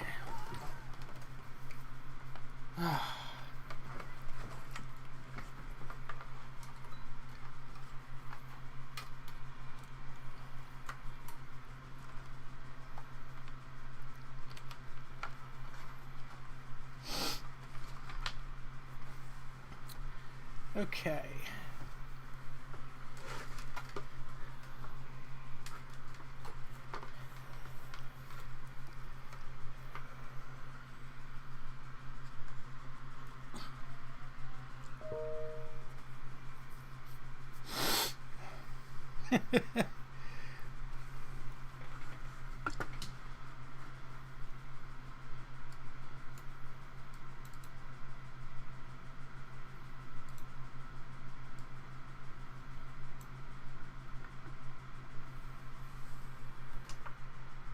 Oops.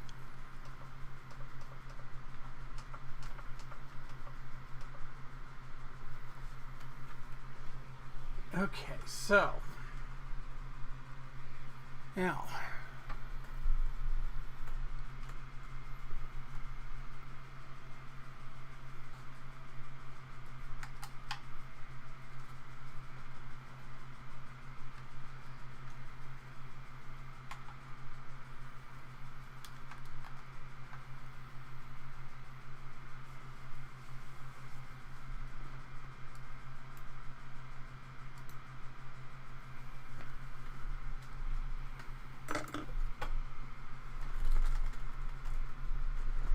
sorry guys, this is the best I can do for the display situation.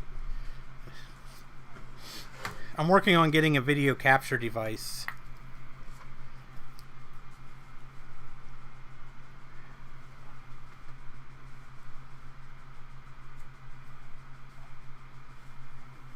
Alright, well, I hear life.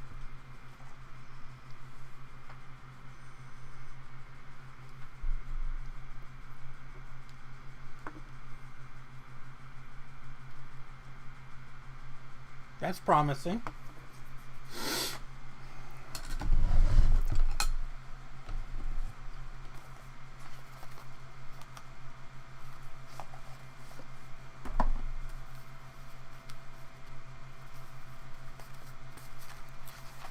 Okay.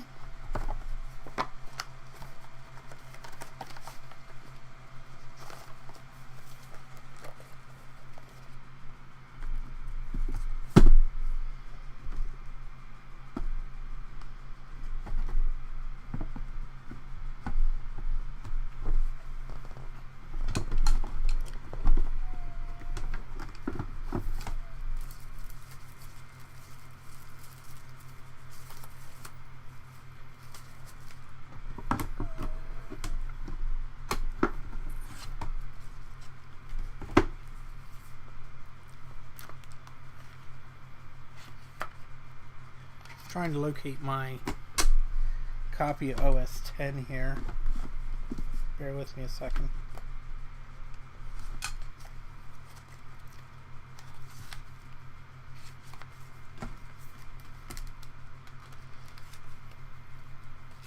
I don't have the chat up on my screen, so I can't see anything you guys are saying.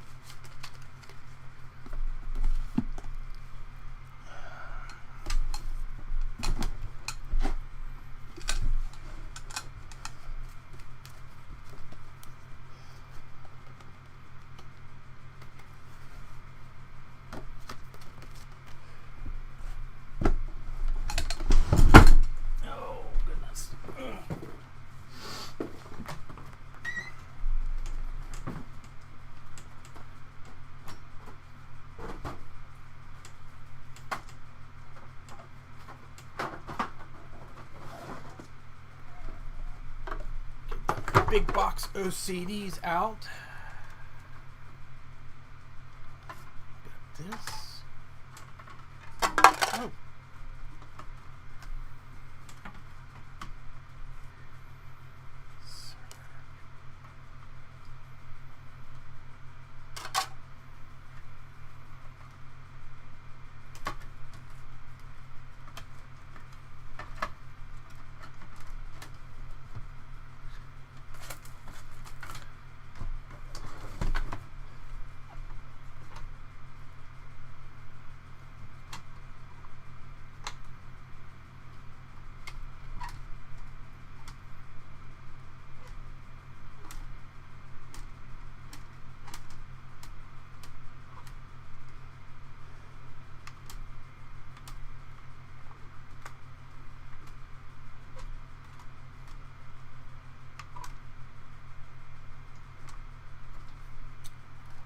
Well, okay.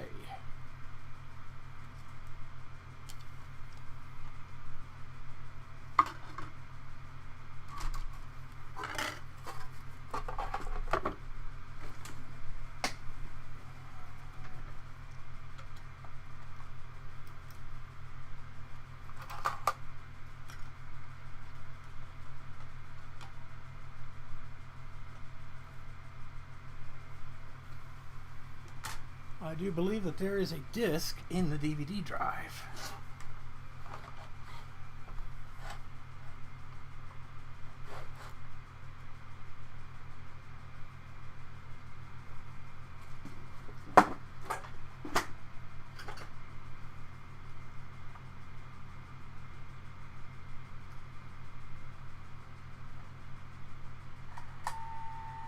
Yes, there is. What is in there? Apple hardware test 1.1 G4 Cube. That should have booted. Oh.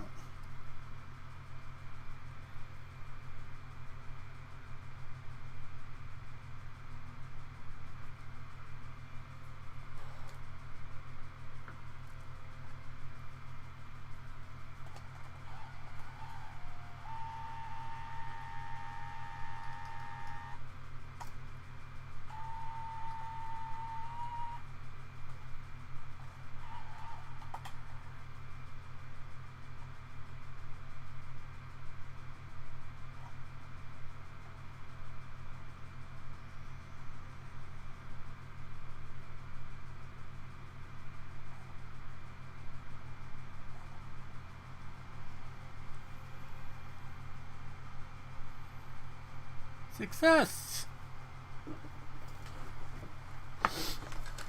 I think.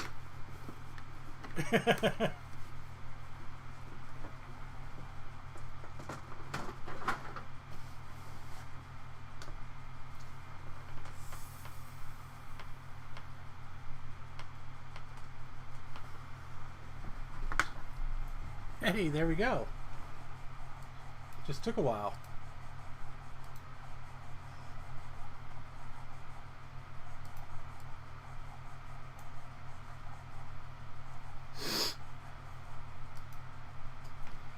Yeah, I could FireWire target this moded, actually. You know, I never even thought about that.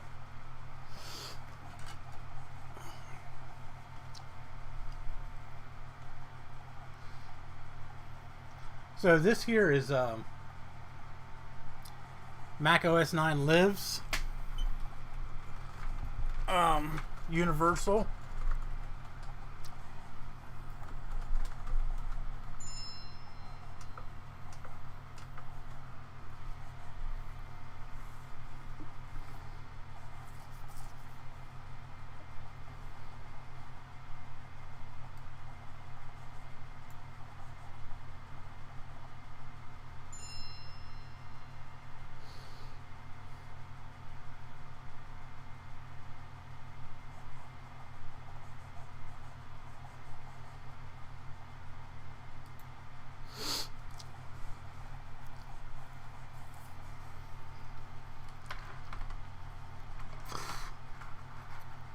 All right, so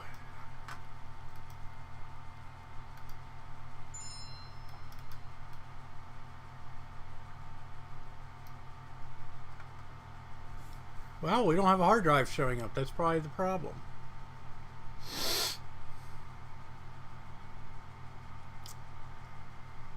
Well.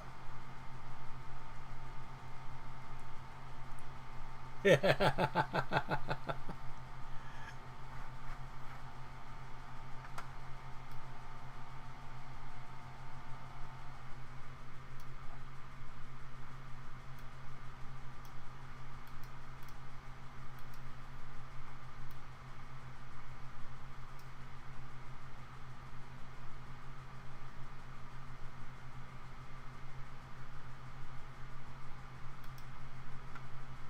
Okay, well, that is a problem.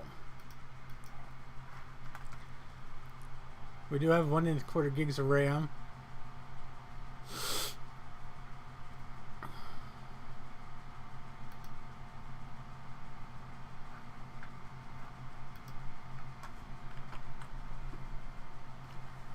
All right, so, well,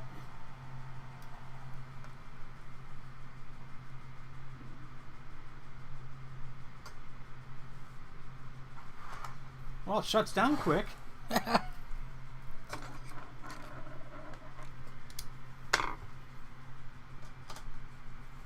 Let us take a look-see. Yeah. At this hard drive.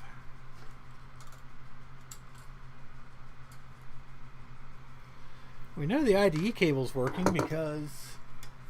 oh, the damn thing's not plugged in. Oh my lord.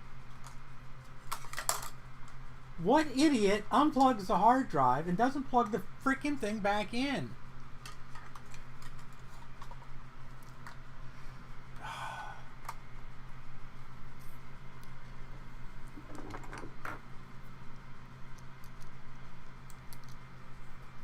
Yeah, I broke it. I broke it. Oh, hey, Greg.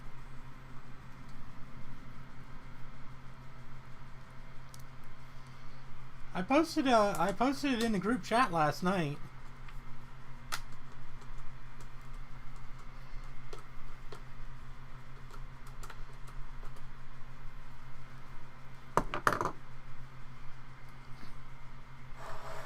All right, let's try this again. Shut up, Jay. I don't need your help.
Hard drive's doing something. It seems like it's booting off the hard drive.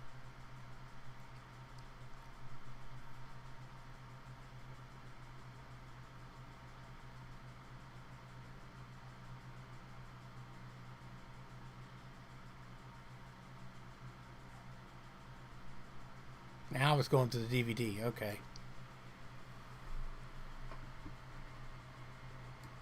But it did recognize the hard drive at least.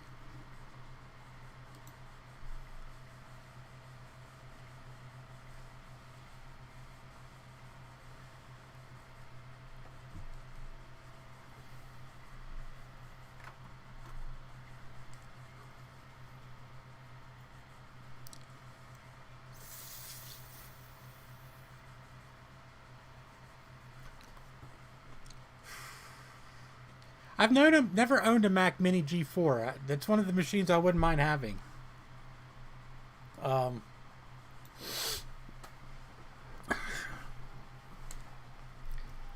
only thing I never cared about with the Mac Mini was it has an artificial RAM limit of 1 gig, and I don't know why. I always thought that was stupid.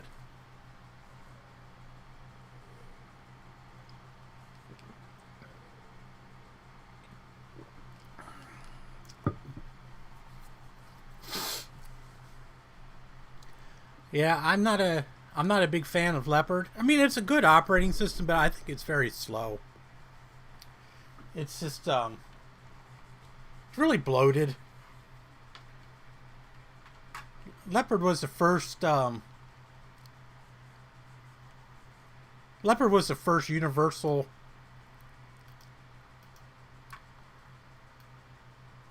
All right, so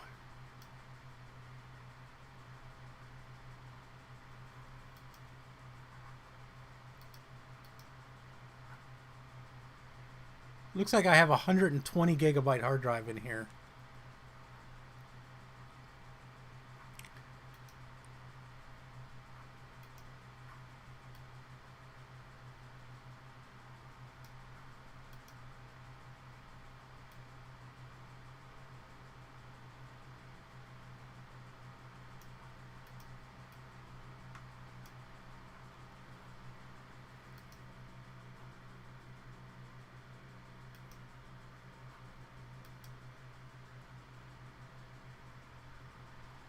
No, it's not the factory drive. I think the factory drive was only a 40, and I think that it was acting stupid.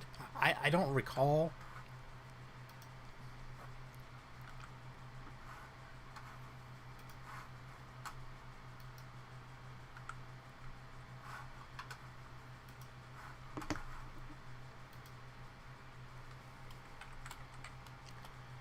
So I installed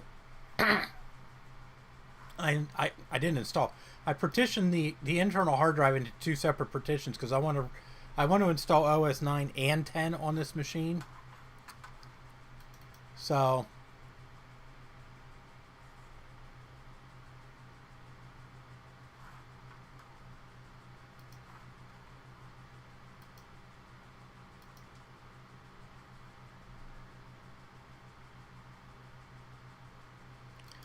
what we're going to do is we're going to restore this OS 9 lives image onto the OS 9 partition on the hard drive.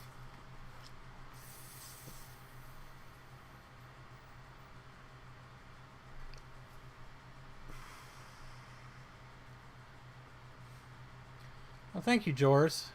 Hopefully I'm pronouncing your name properly. I'm horrible with non-typical English names, so. Oh, PowerBook G4 17-inch. Oh, that's awesome. Got to get that one fixed, dude.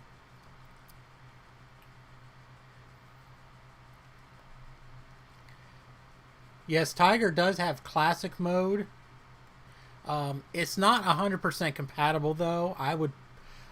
On a computer that supports it, I would prefer to have both OS 9 and OS 10 installed, like I'm going to do on this one. However, like when you're working with a G5, G5s don't support OS 9 at all. So you have to use the the classic mode. Oh, hey, Dave. That's okay. I appreciate it. Your processor card works, though. We're doing good so far. It's restoring the OS 9 lives image at the moment.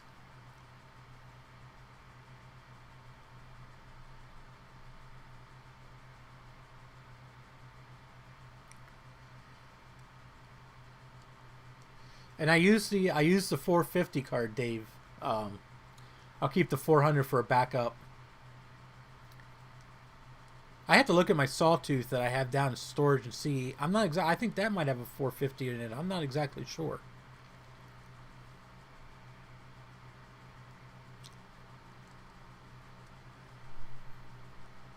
But if I remember right, it's been so long since I did this. I think I don't even think I was able to install the entire image, the entire OS 9 lives image onto the hard drive last time because it kept getting too hot.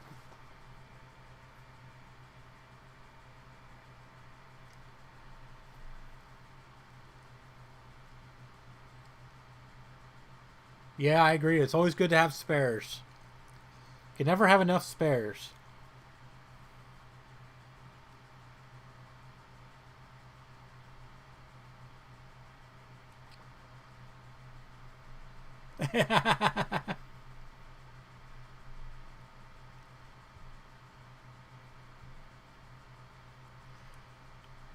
I want to say you would probably know, Steve. I mean, I have a, I know I have a video of it on my channel.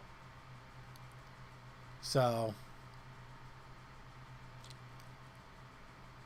oh, that sucks. Yeah, it's horrible when screens break on laptops. Pardon me.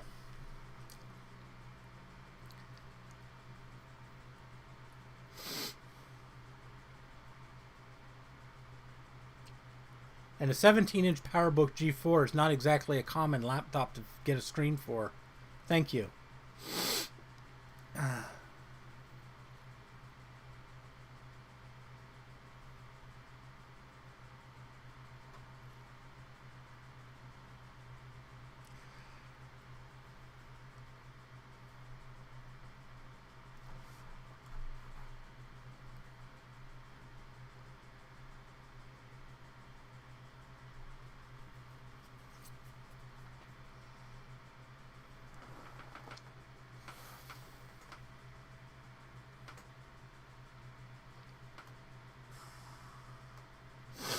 Oh, okay. So 450 just like this.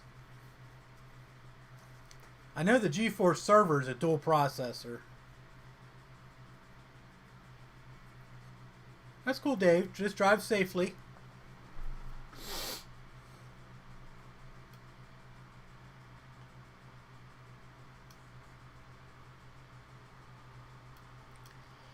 The restore failed. The volume Mac OS 9 lives may be unusable.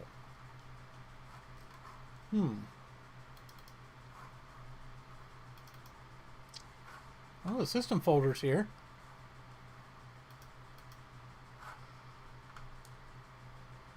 Oh, that's the CD-ROM. No, it's not.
Well, let's see what happens.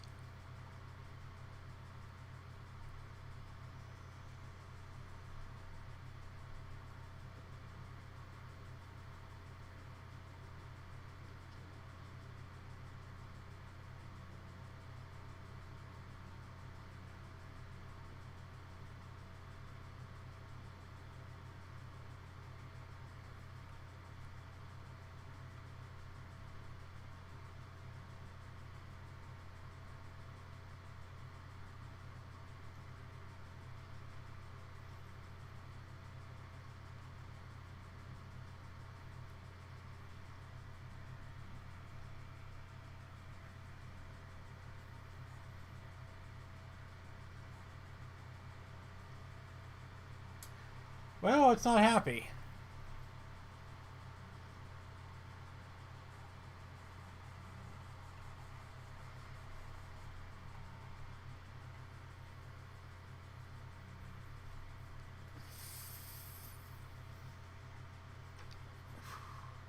Yeah, I might have to just partition the drive as one huge drive, Jay, and try that. Let me see what the boot picker comes up with here.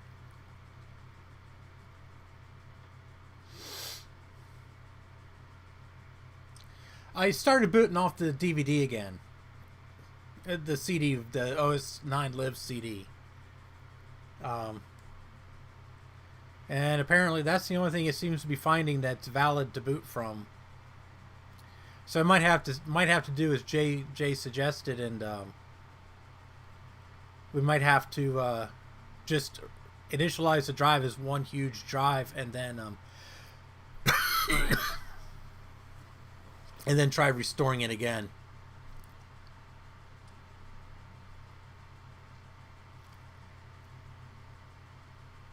Yeah, sorry for the way the screen is. I wish I had a way to actually capture the screen, but I'm not quite that advanced yet.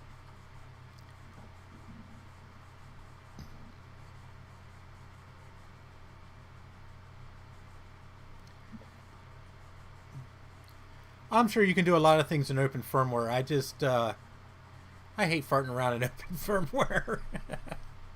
It's such a pain in the ass.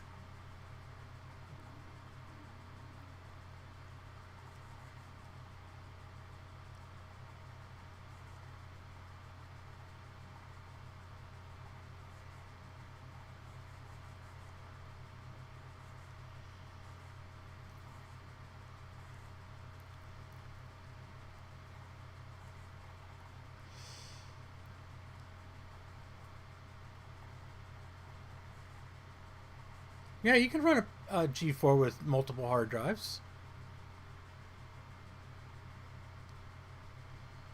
You can run it as many hard drives as the computer will support. A Sawtooth will support up to 4, and an MDD can actually support, I believe, 6 in various configurations. But some of them are going to be kind of slow because of the reduced bus. Make sure your drive is set for cable select. If the drives are not set for cable select, sometimes they get a little funky.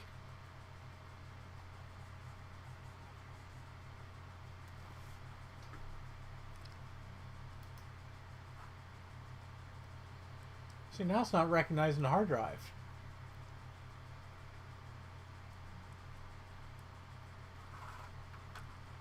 Oh, what the hell?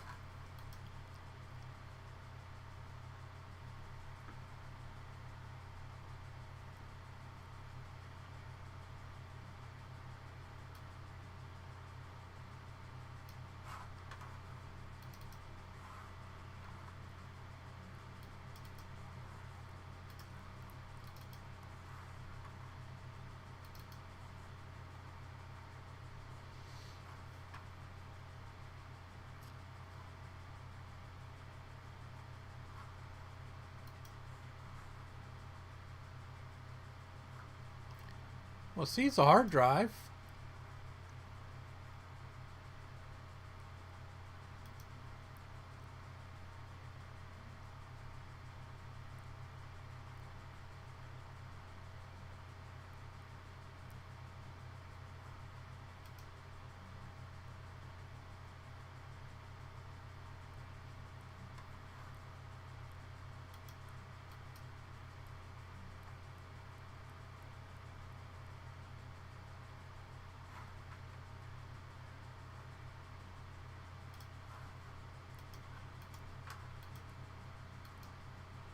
There it is. Alright, so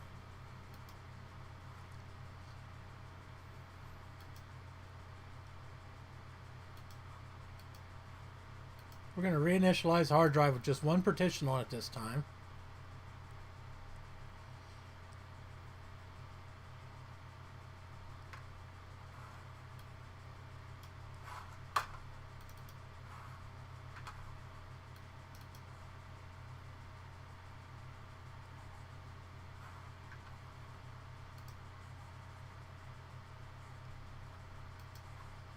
Let's try this one more time, see what happens.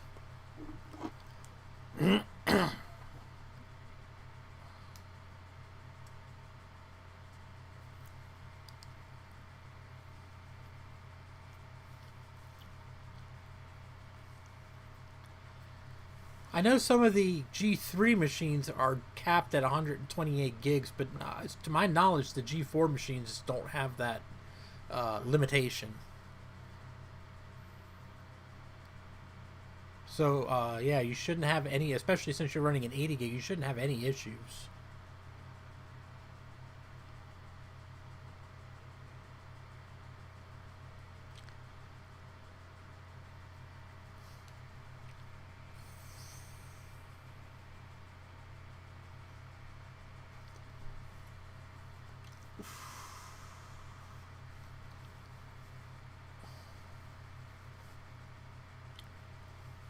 Oh, okay. So there. I've been corrected. Jay and Steve know more about G4s than I do.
Yeah, so long as it's on cable select, it should work fine. You might want to try just setting it for master. Especially if you're working on a G4, not a G4 Cube, a Mini. It's possible that the slave drive might be, the CD drive might be configured for a slave, so you might want to try the master setting. No, leave the CD drive alone, but just put the hard drive on master and try and see what happens. I mean, as long as the drive is functioning, there's no real reason it shouldn't work.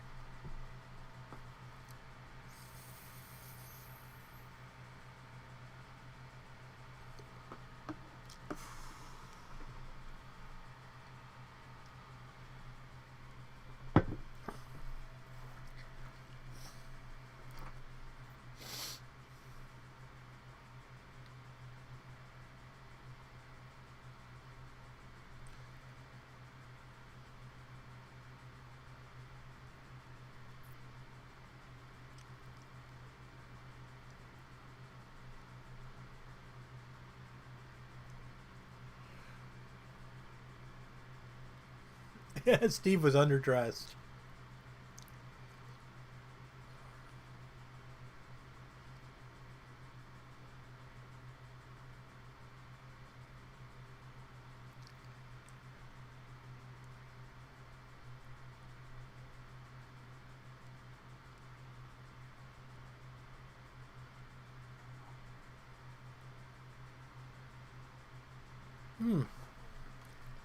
Said the same thing. Maybe this hard drive's bad.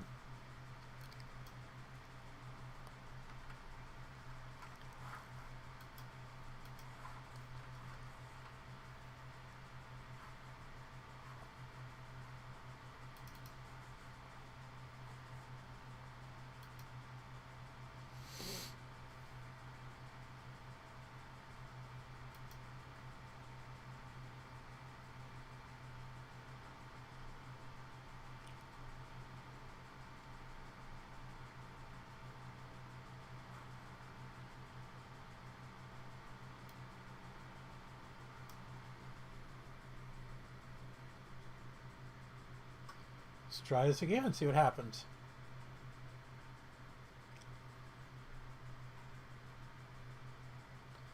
The good news is at least this at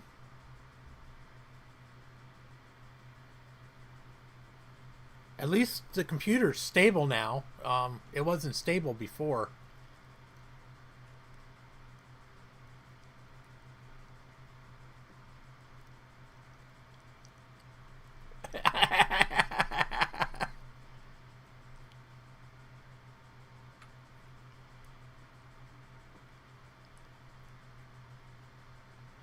Yeah, I may have to get a new hard drive for it. Ah, there it is.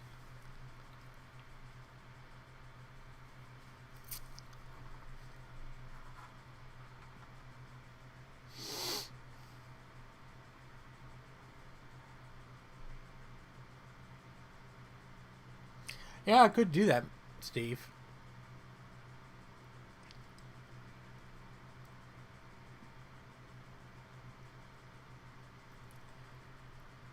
Yeah, that's in the future. I do intend to put an SSD of some sort in this.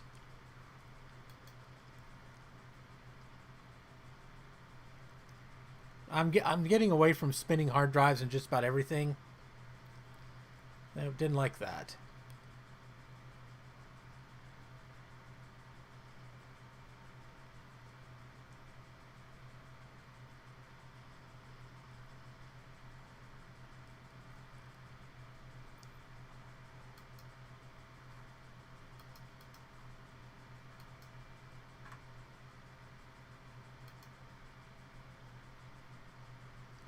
See, it shows the hard drive, but it doesn't show a name underneath it. See, like on this one here, it shows Mac OS 9. It shows the CD, and then it says Mac OS 9 lives, but here it's not showing a hard drive name. And every time I tell it to boot off the hard drive, it just comes right back to the boot picker.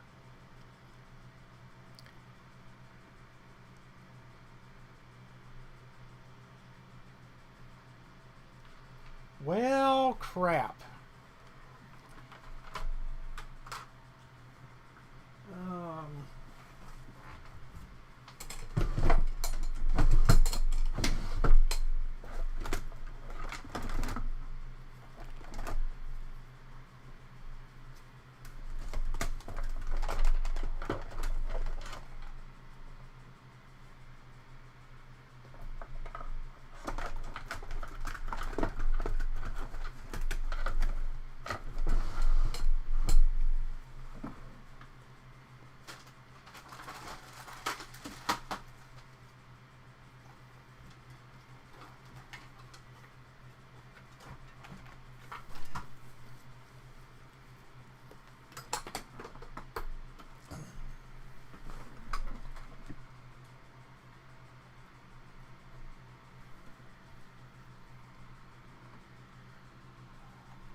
So, right now we have the Cube in target disk mode.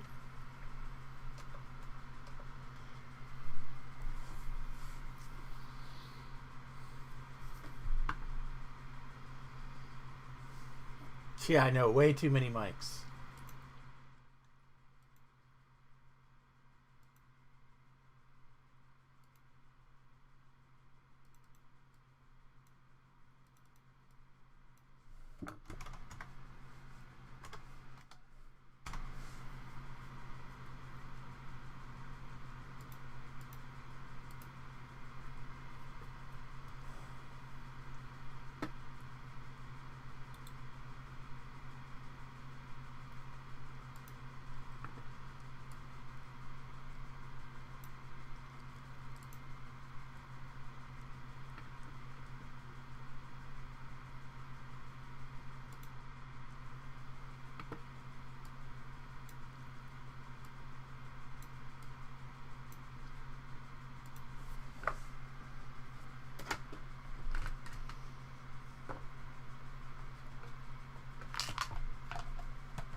So as you see here on the screen, I'm on the Macintosh Garden.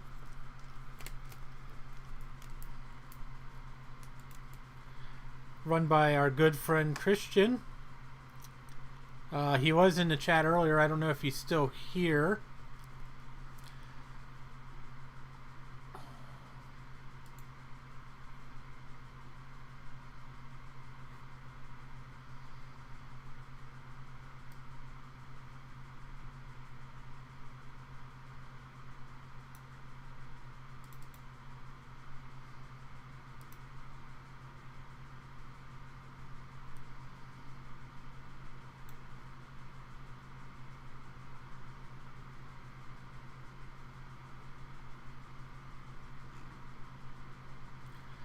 Mac OS 9 Lives Forum.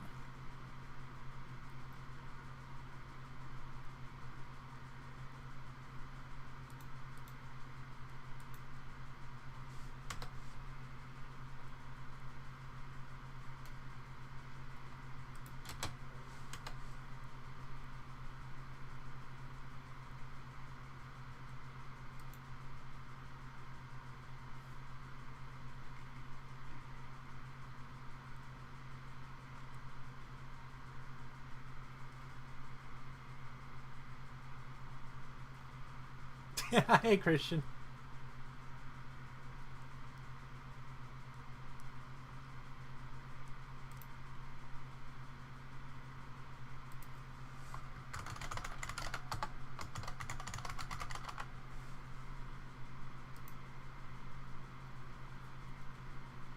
Oh, I never created an account on here?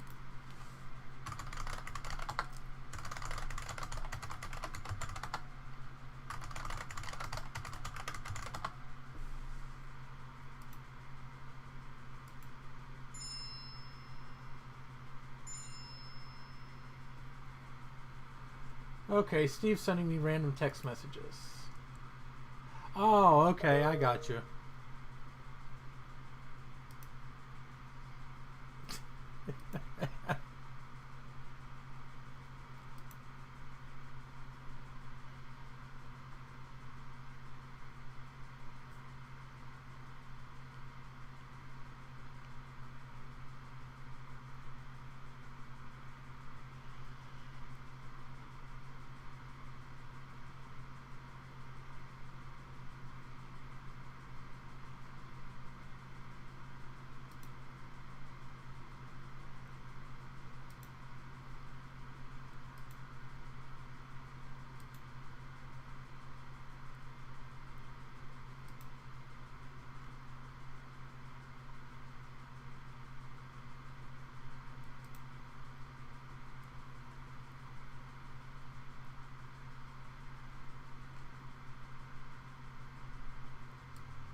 Yeah, it appears to be, Christian.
I think Steve unplugged the network cable, Christian.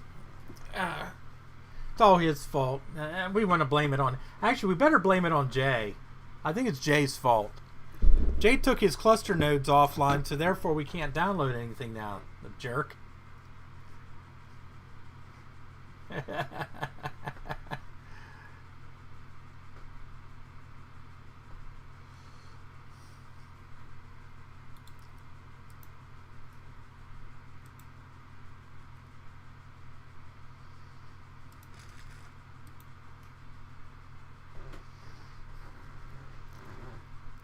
Okay, well, let's see. My internet's not the fastest to begin with, and the fact that I'm streaming over the same internet connection isn't helping, trust me. So, I'm only on a cable modem. I don't have fiber optic here, unfortunately. I'm not as advanced as Steve and Greg Thompson are. But in case anybody is here and doesn't know about Macintosh Garden, if you're not using this site, you need to. This is a definitive resource for old Macintosh software. They have just about everything from the original stuff from 1984 all the way up to, I don't know, I'd say the mid 2000s. I mean, anything you could possibly want, as long as it's not illegal to share it online. Even if it is, as long as they don't get caught, I'm sure you'll find it on here somewhere. So the gentleman going by the name of Fogwraith is Christian, and he owns Macintosh Garden, and he does this all out of pocket. So if you have a couple of bucks and you like his site, I would suggest giving him a couple of bucks here and there to help support his endeavors. I mean, it costs money to run the servers and everything else. So look, I don't know, Steve gave me a link for Mac OS 9.1. So I guess that's what he said to use this. This is it looks like I'm downloading the original Cube Restore disc, which means I should get a CD out, I guess.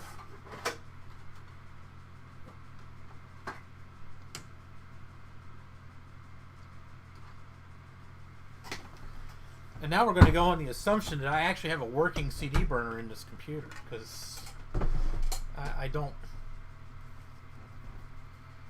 burn CDs too terribly often.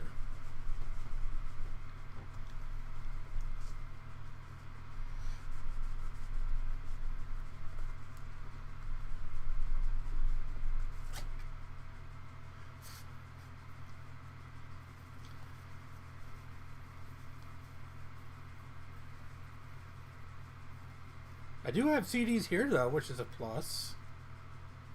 And DVDs.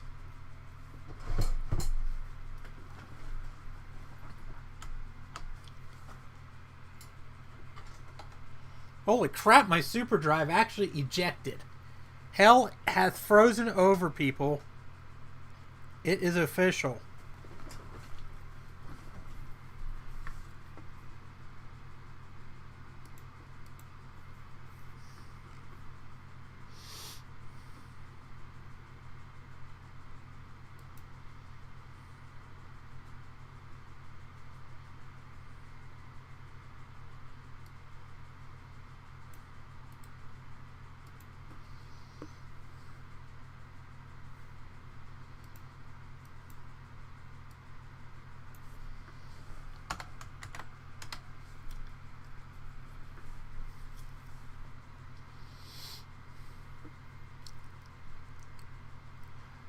Now, I think this is actually a more up-to-date version than the one I have. I think the one I have is from 2012.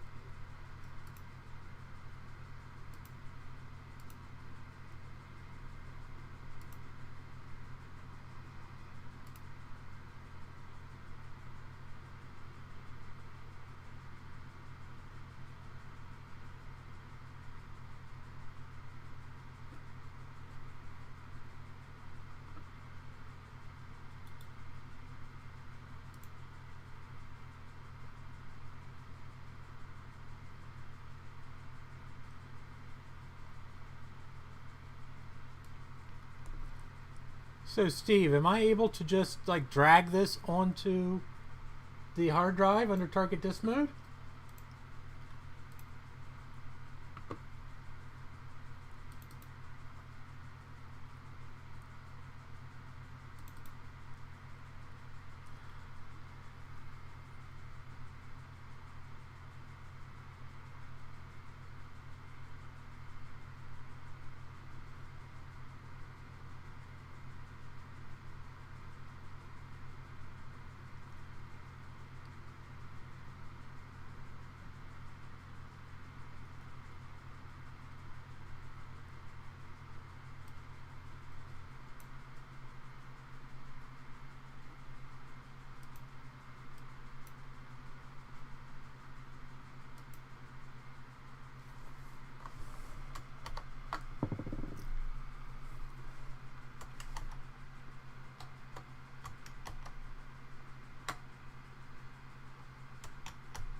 All right.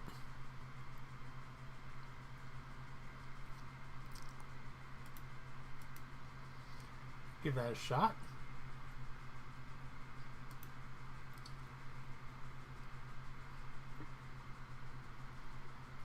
For some reason, my computer's acting kind of stupid.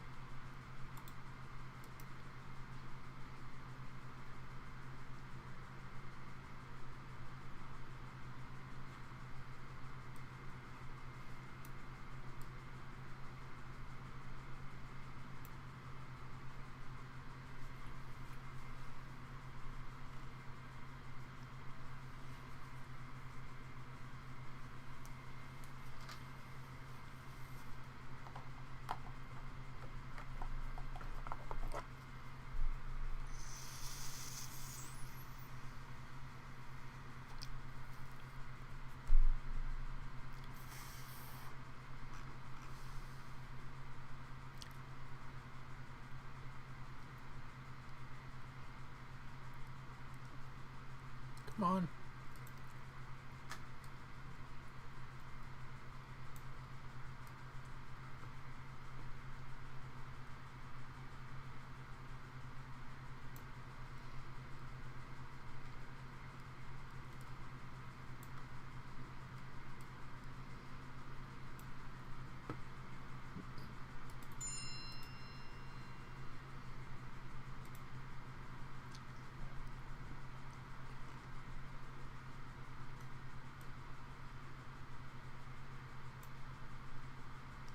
I'm still here. Don't worry.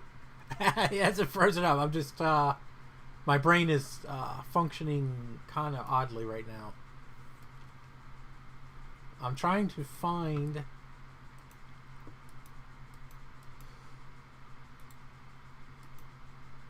Well, for some reason my Finder crashed. The hell?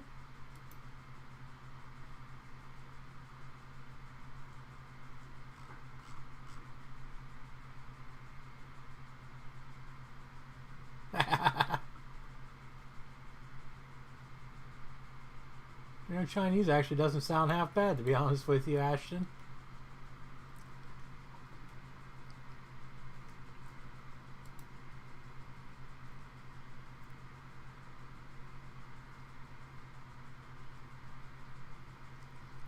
Well, This is weird. Okay.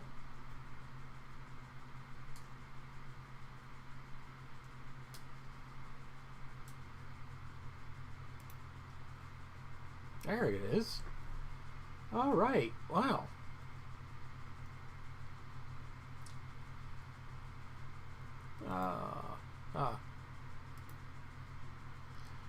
Now Steve's sending me this one.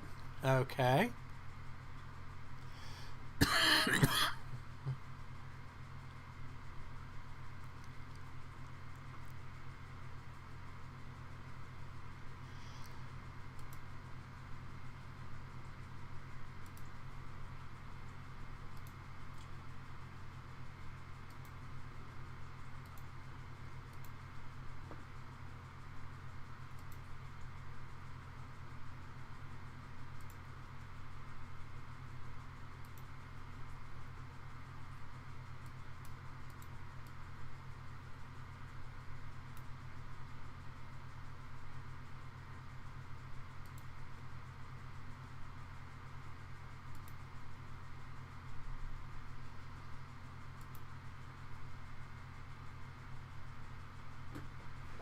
I tried using the US mirror earlier, Jay, and it wasn't working.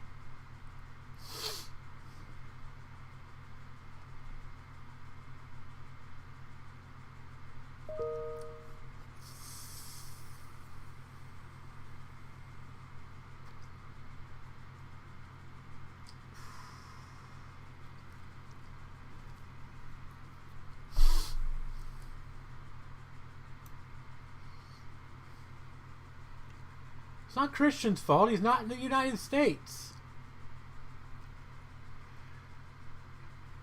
Hey, Jay, if you quit turning the damn Xserve and all the cluster nodes off, we wouldn't have this problem. Jerk.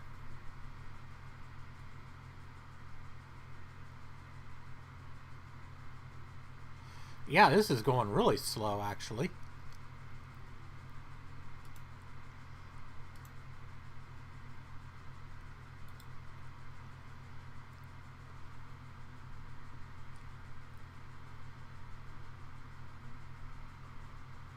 I don't know, disk utility's acting silly too. I don't know what's up with that.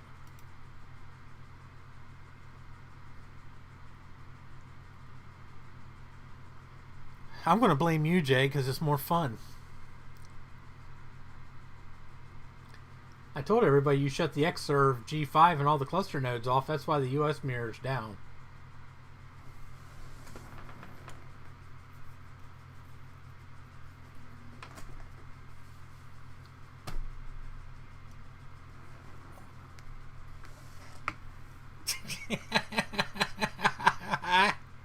Oh gosh.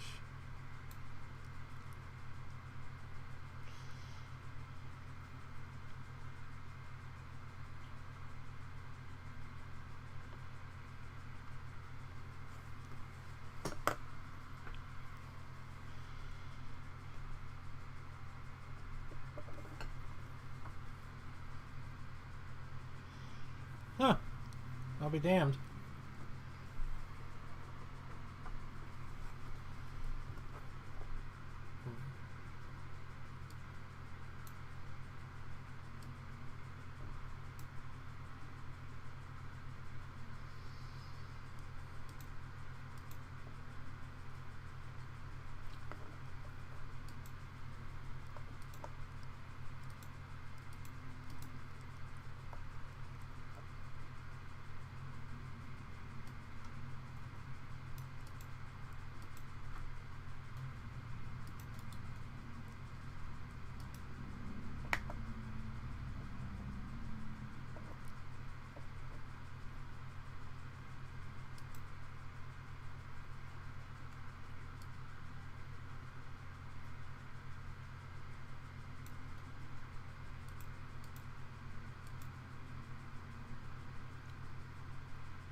What the heck is going on here?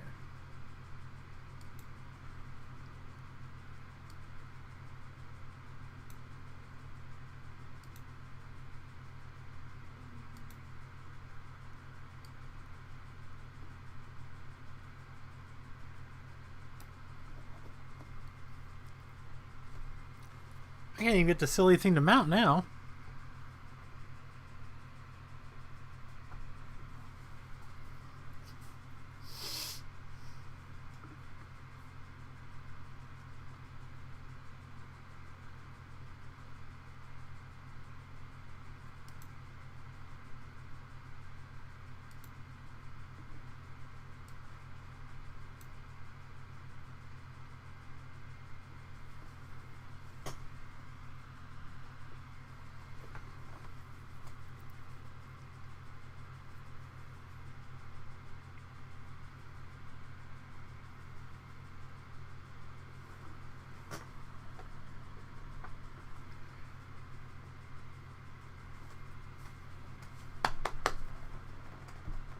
Come on. Come on. Ugh.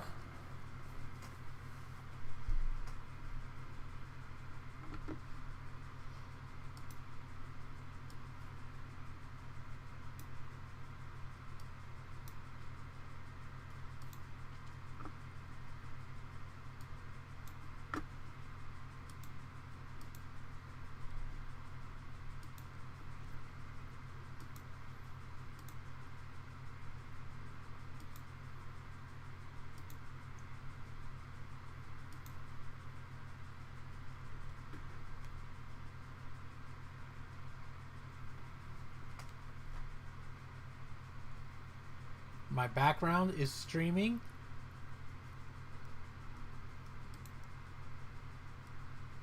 Couldn't open device.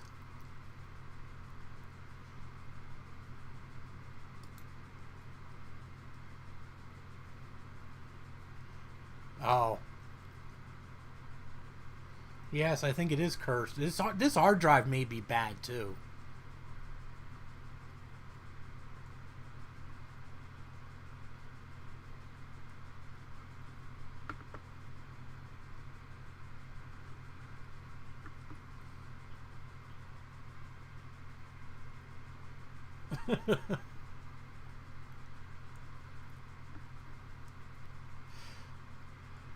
Sorry about that, guys. Well, I think we may be at an impasse at the moment. It looks like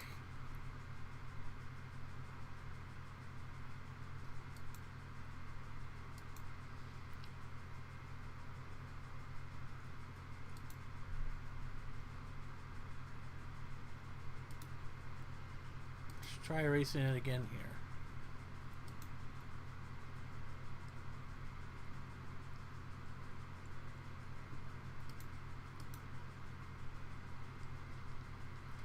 Yeah, I think this hard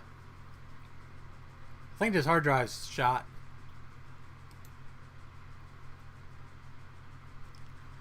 Well, this sucks.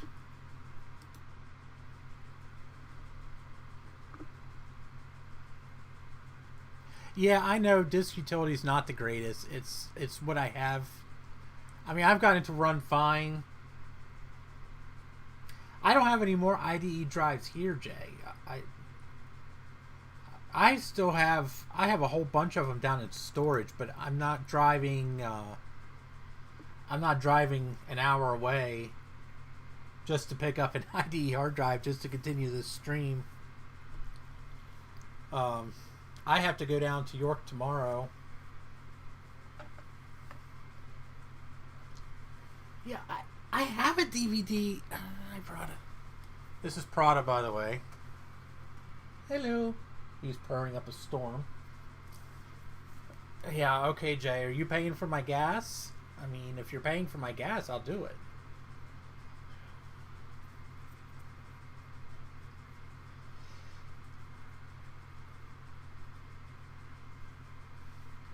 You're a floof. You're a big floof. This is my cuddle kitty. He likes to cuddle. He's just a big floof ball. Oh. Oh, let's look around here for a second. Seems like every time I find my Tiger DVD, it ends up disappearing again. I don't understand where on earth the damn thing could have gone this time.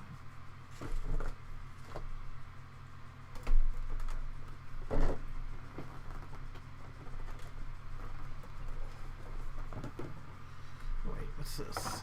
Hey, hey, hey, hey, hey, hey. Well, hot damn. Screw it, let's try it. What do you think?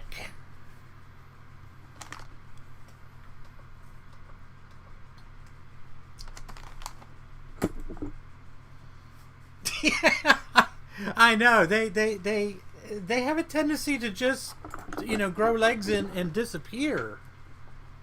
Hey,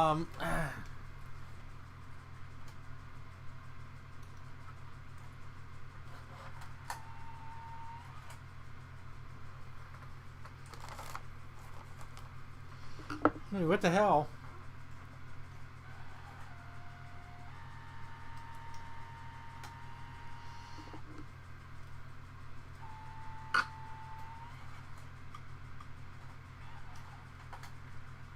There we go. All right.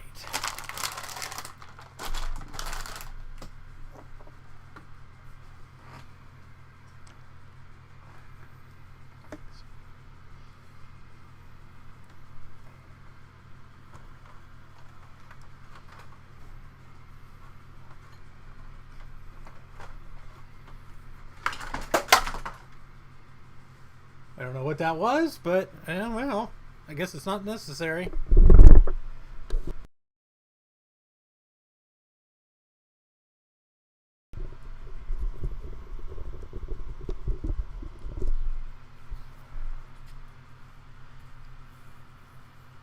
What?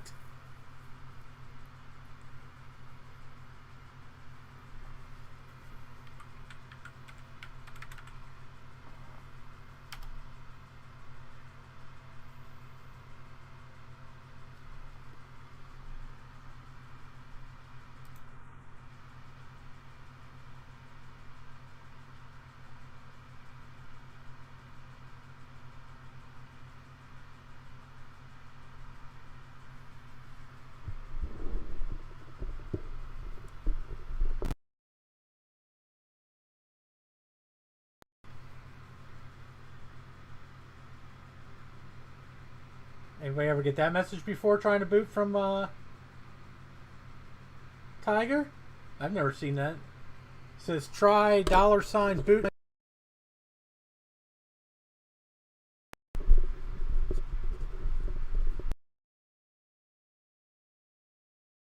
Yeah, I know it's open firmware. I'm not an idiot.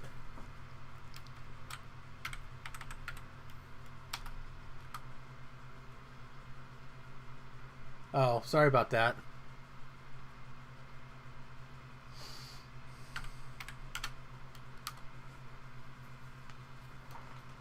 What? What Prada? It is a 720p webcam there, Christian. That one's my crappy one.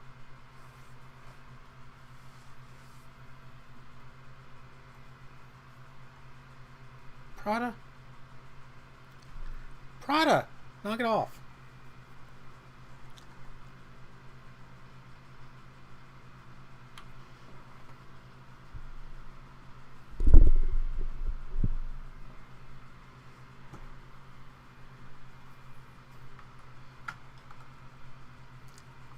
I'm trying to find some way I can capture this so you guys can see what's going on the screen.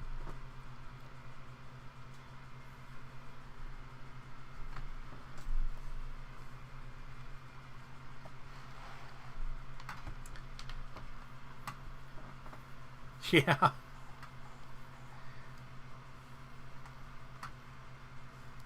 He's being bad.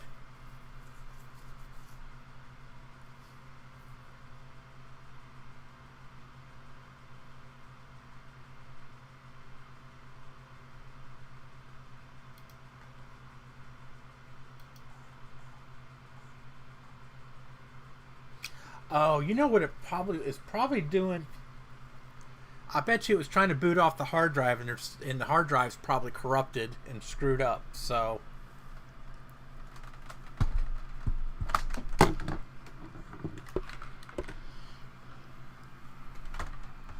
that's probably what the deal was.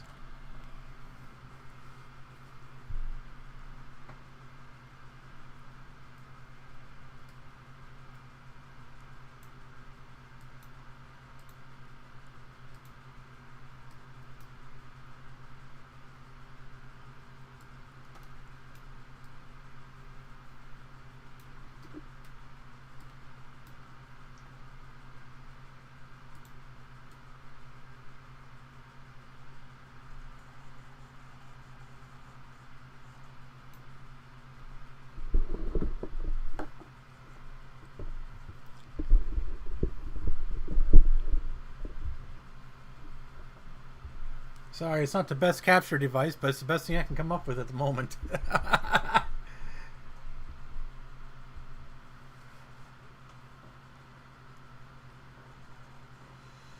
Yes, nobody is going to take my Apple IIs, that's for sure. Simon would have words with them in that regard.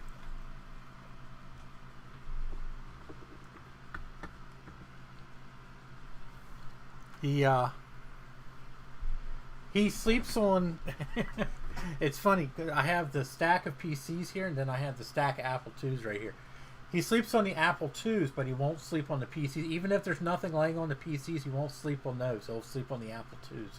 So he's an Apple cat. I thought about getting an Apple sticker and tattooing it on it and spray painting it on, or putting a sticker on him.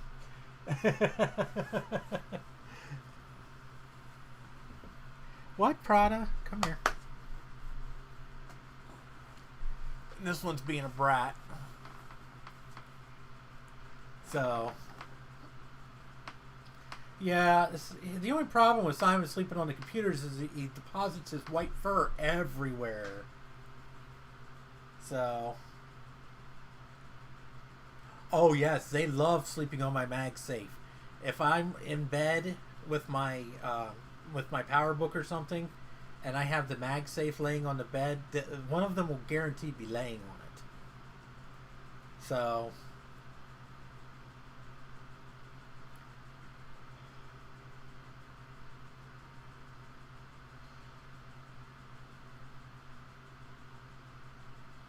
yeah.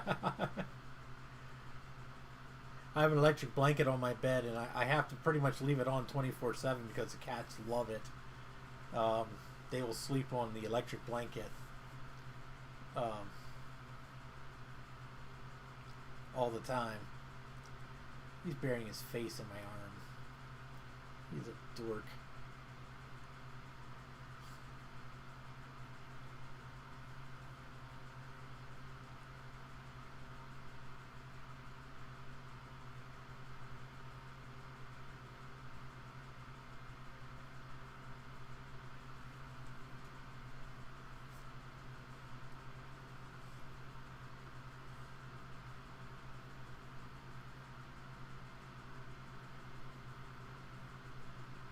Yes, Prada. I love you too.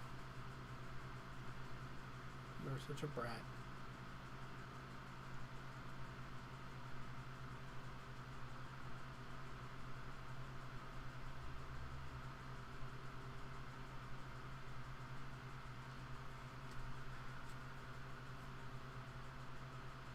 I don't remember OS X taking this long to boot up off of a DVD.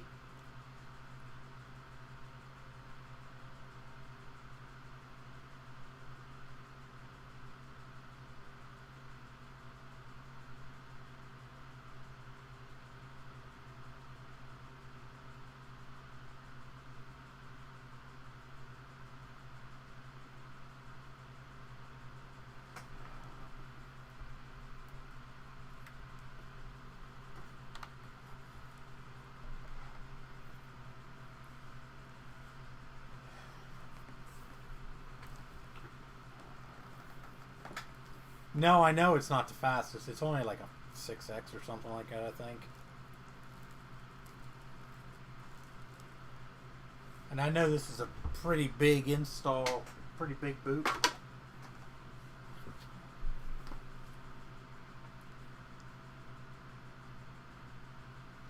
I mean, I don't even hear the drive reading anymore.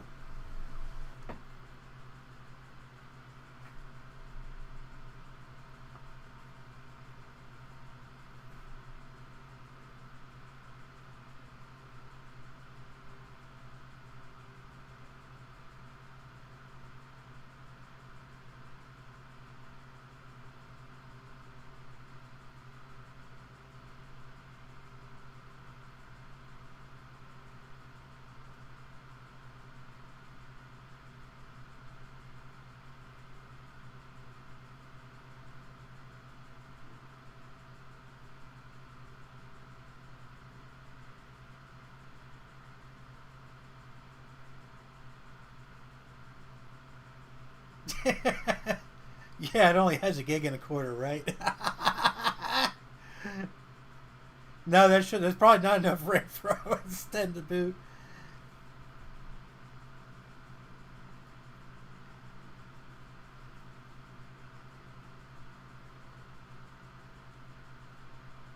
$125 gigs. I wish.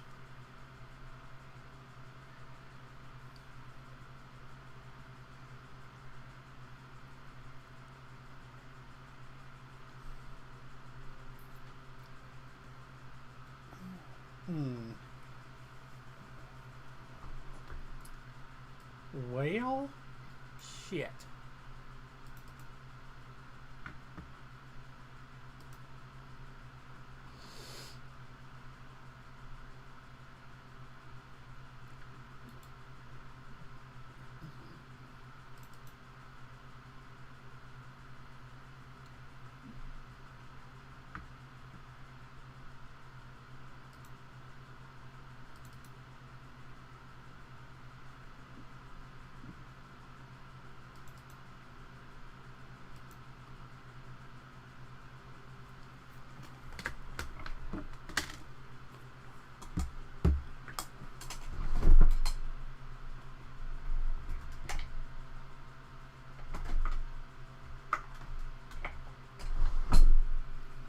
Come on, baby.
Thanks, Jay.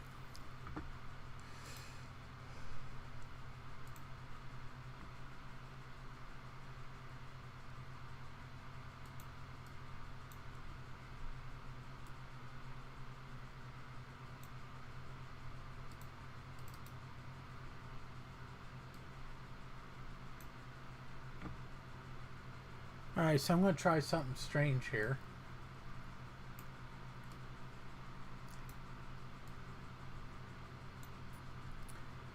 I'm going to try and I'm going to copy a version of OS 9 to my external FireWire hard drive and see what happens.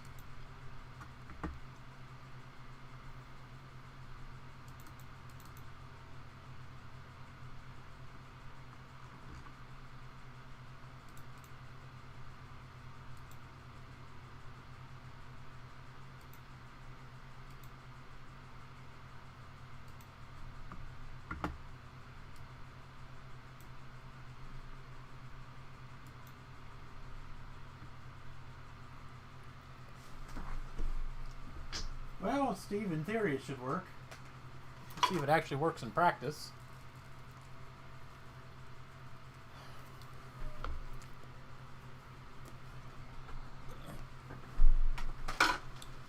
Alrighty.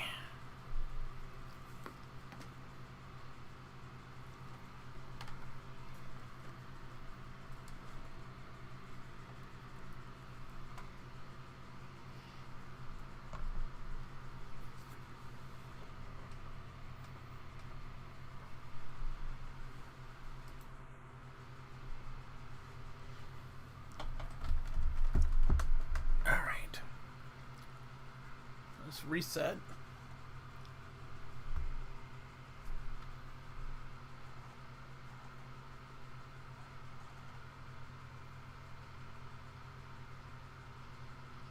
Hey Dave, we're trying to see if we can get OS 9 or 10 to go onto the hard drive in the Cube, but I think the hard drive in the Cube might be shot. Not positive. It shows up, but it seems to be corrupt.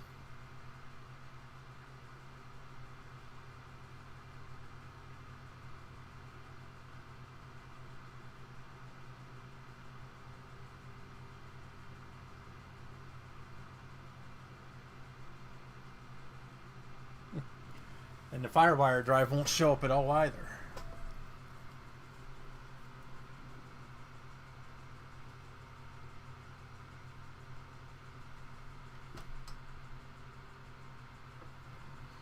All right.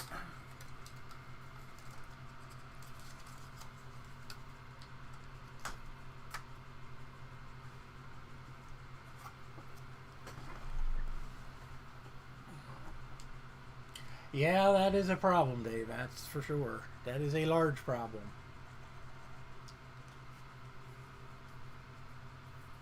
So now I disconnected the IDE hard drive inside. I still have the FireWire hard drive hooked up. So let's see if now it's got the OS 10 disk in now. So let's see if we can boot OS 10 on it. And if it boots OS 10 this time, then I'm pretty sure it's going to be a hard drive issue. And you know what? It wouldn't surprise me if the hard drive in this thing was shot. I mean, it's an IDE hard drive for crying out loud, so it's at least 15 years old. Maybe 10. It's only 120 gigs, so we're talking maybe mid-2000s. So it's at least 15 years old, I imagine. I just hate changing hard drives and these stupid things. Yeah, that's on the list, Dave. I'm working within a budget of 0. Well, this is very promising. Yeah. Wow, look at this. Booted right up.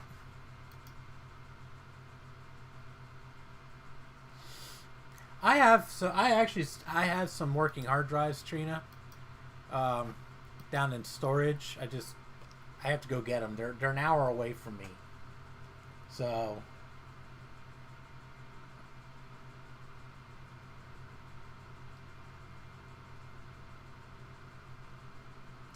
yeah, it's got to be the hard drive.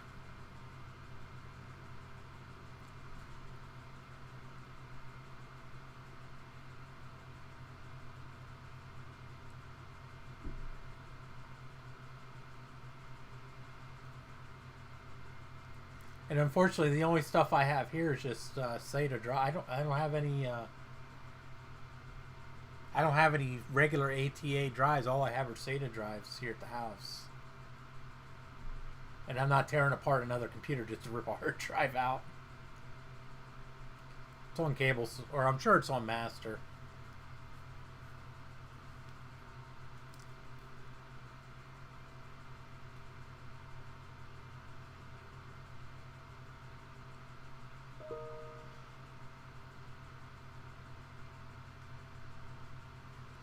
Okay, well, we were progressing. Now we just got a spinning beach ball.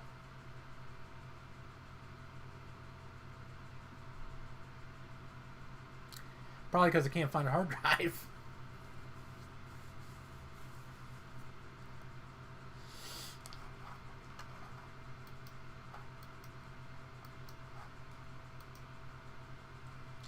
Yes, Steve, it is cursed. That is for sure.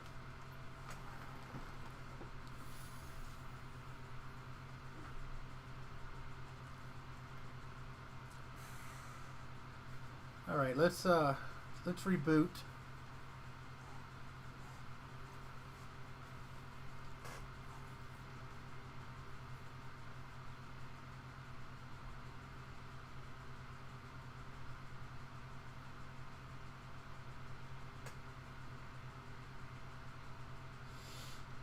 I'm probably going to give up here soon because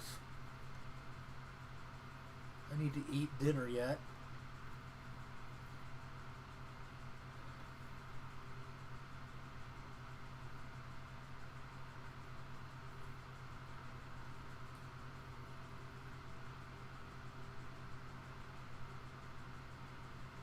But the good news is this computer is stable. I mean, before it would freeze up, hang up, slow down, do random shit whenever. Half the time it wouldn't even boot off the CD. It would just hang up in the middle of a boot. The screen would start going weird, and, you know. So the computer itself is functioning. So we got the main problem worked out, at least. Oh, so let's go to disk utility here. Can't answer that question, Hot Rod.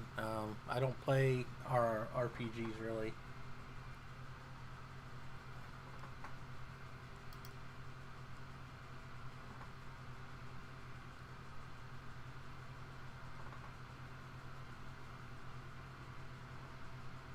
And it's possible this FireWire cable's screwed up too.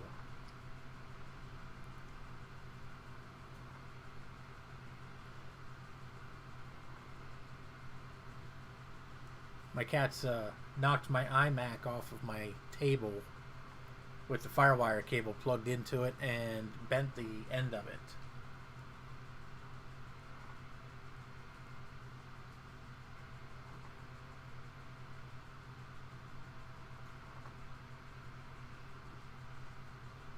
Oh yeah, Fallout. I didn't think about that. I guess that is an RPG, isn't it? Fallout's a good game.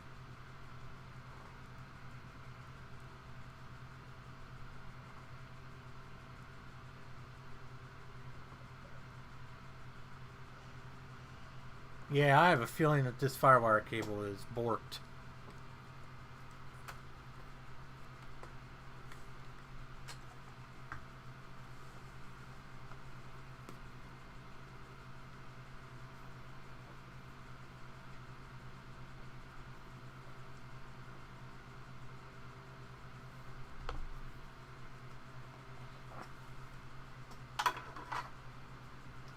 Hey, Gabby.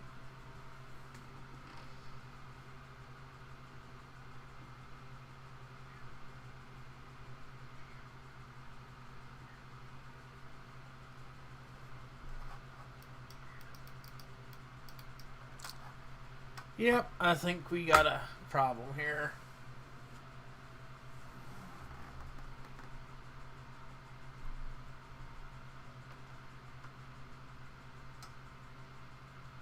All right.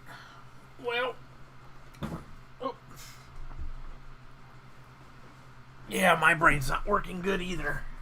My brain's about fried at this point.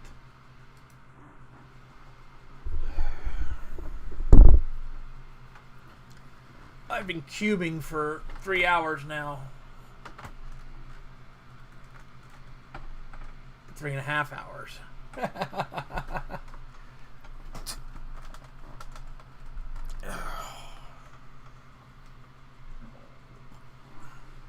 Whoops.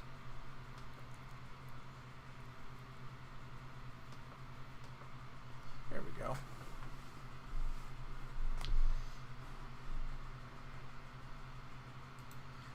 So,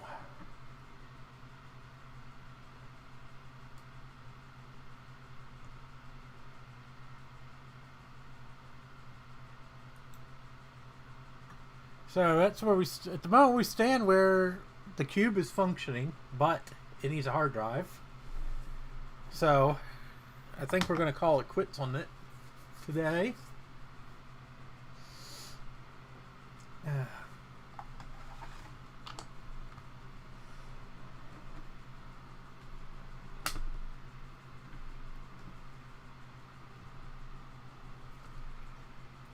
Oh, find all the tools, put them away. I know where they're at. I may pick this back up Monday. I'll get a hard drive. I have something here, but I need an adapter for it. Where is that? Yeah, here. So I have this. It's a compact flash adapter.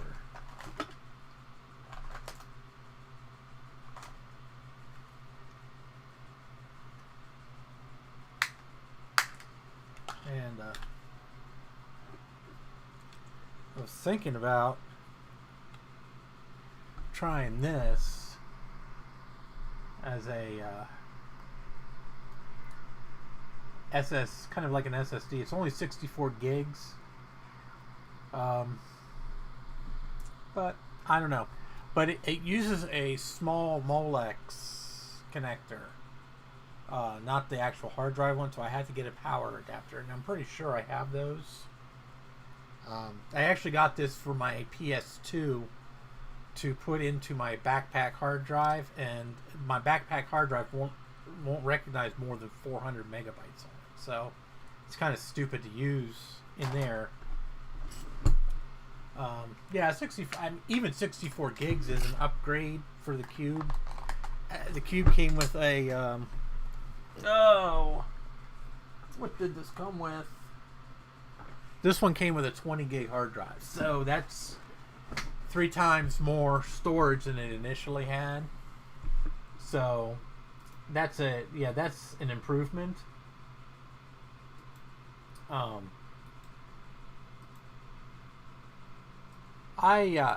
not even sure. I have to look on my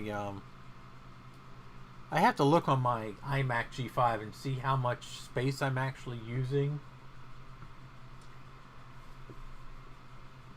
They don't use Molex connectors, Christian. The PS2s don't have power connectors like a normal computer does. So I have adapters for them down in the shed. So I'm making a list of some stuff I want to grab while I'm down there, and we'll get her squared away. So, but yeah, I'm getting a little on the hungry side, and I get cranky when I'm hungry, which means I get hangry. So, think I'm going to call it a day. But I do definitely want to thank each and every one of you for coming, especially those of you who stayed for the whole stream.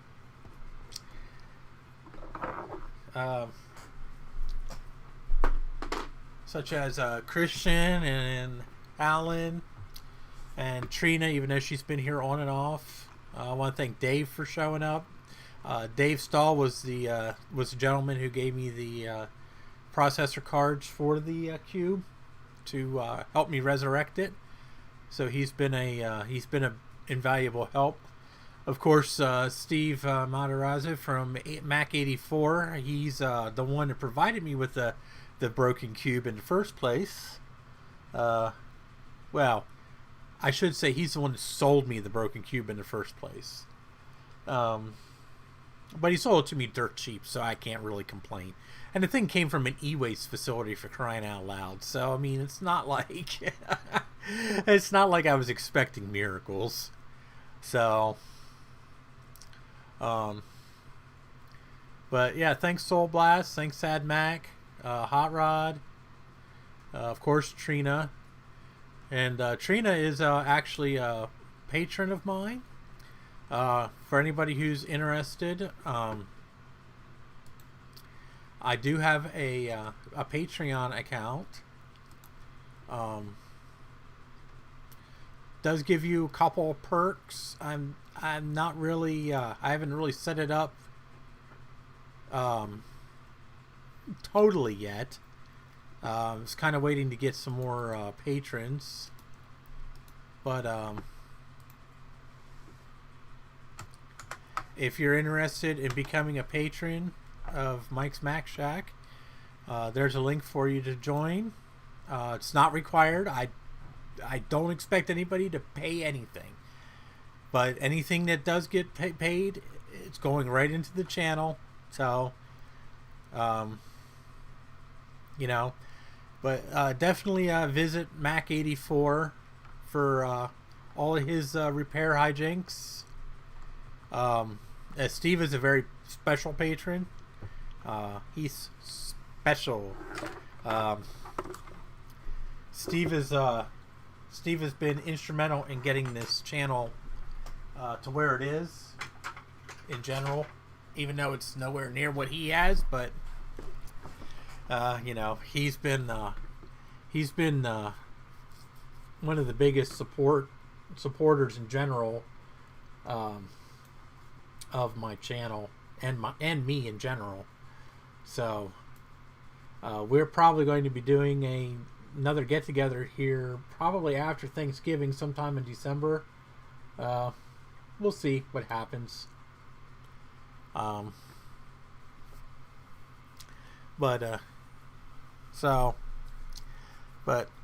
you know, if you're interested, visit Patreon, throw me a buck, you know. I'll make it worth your while, I promise. So, if you have software needs for old Macs, please visit MacintoshGarden.org and give Christian all the support you can. If you like his site and you use it a lot, consider donating $1 to him. He could definitely use it. So, you know, visit us on Mac Shack Thursday nights at 8 o'clock Eastern here on YouTube. You know, show us the love. If you haven't subscribed, subscribe to this channel. I promise I'll be putting some new stuff out here sometime this week. I didn't do anything this week, mainly because I did 3 videos the week before. So I didn't do anything this week. I kind of took it easy. So, oh, excuse me. Oh, that came on all of a sudden.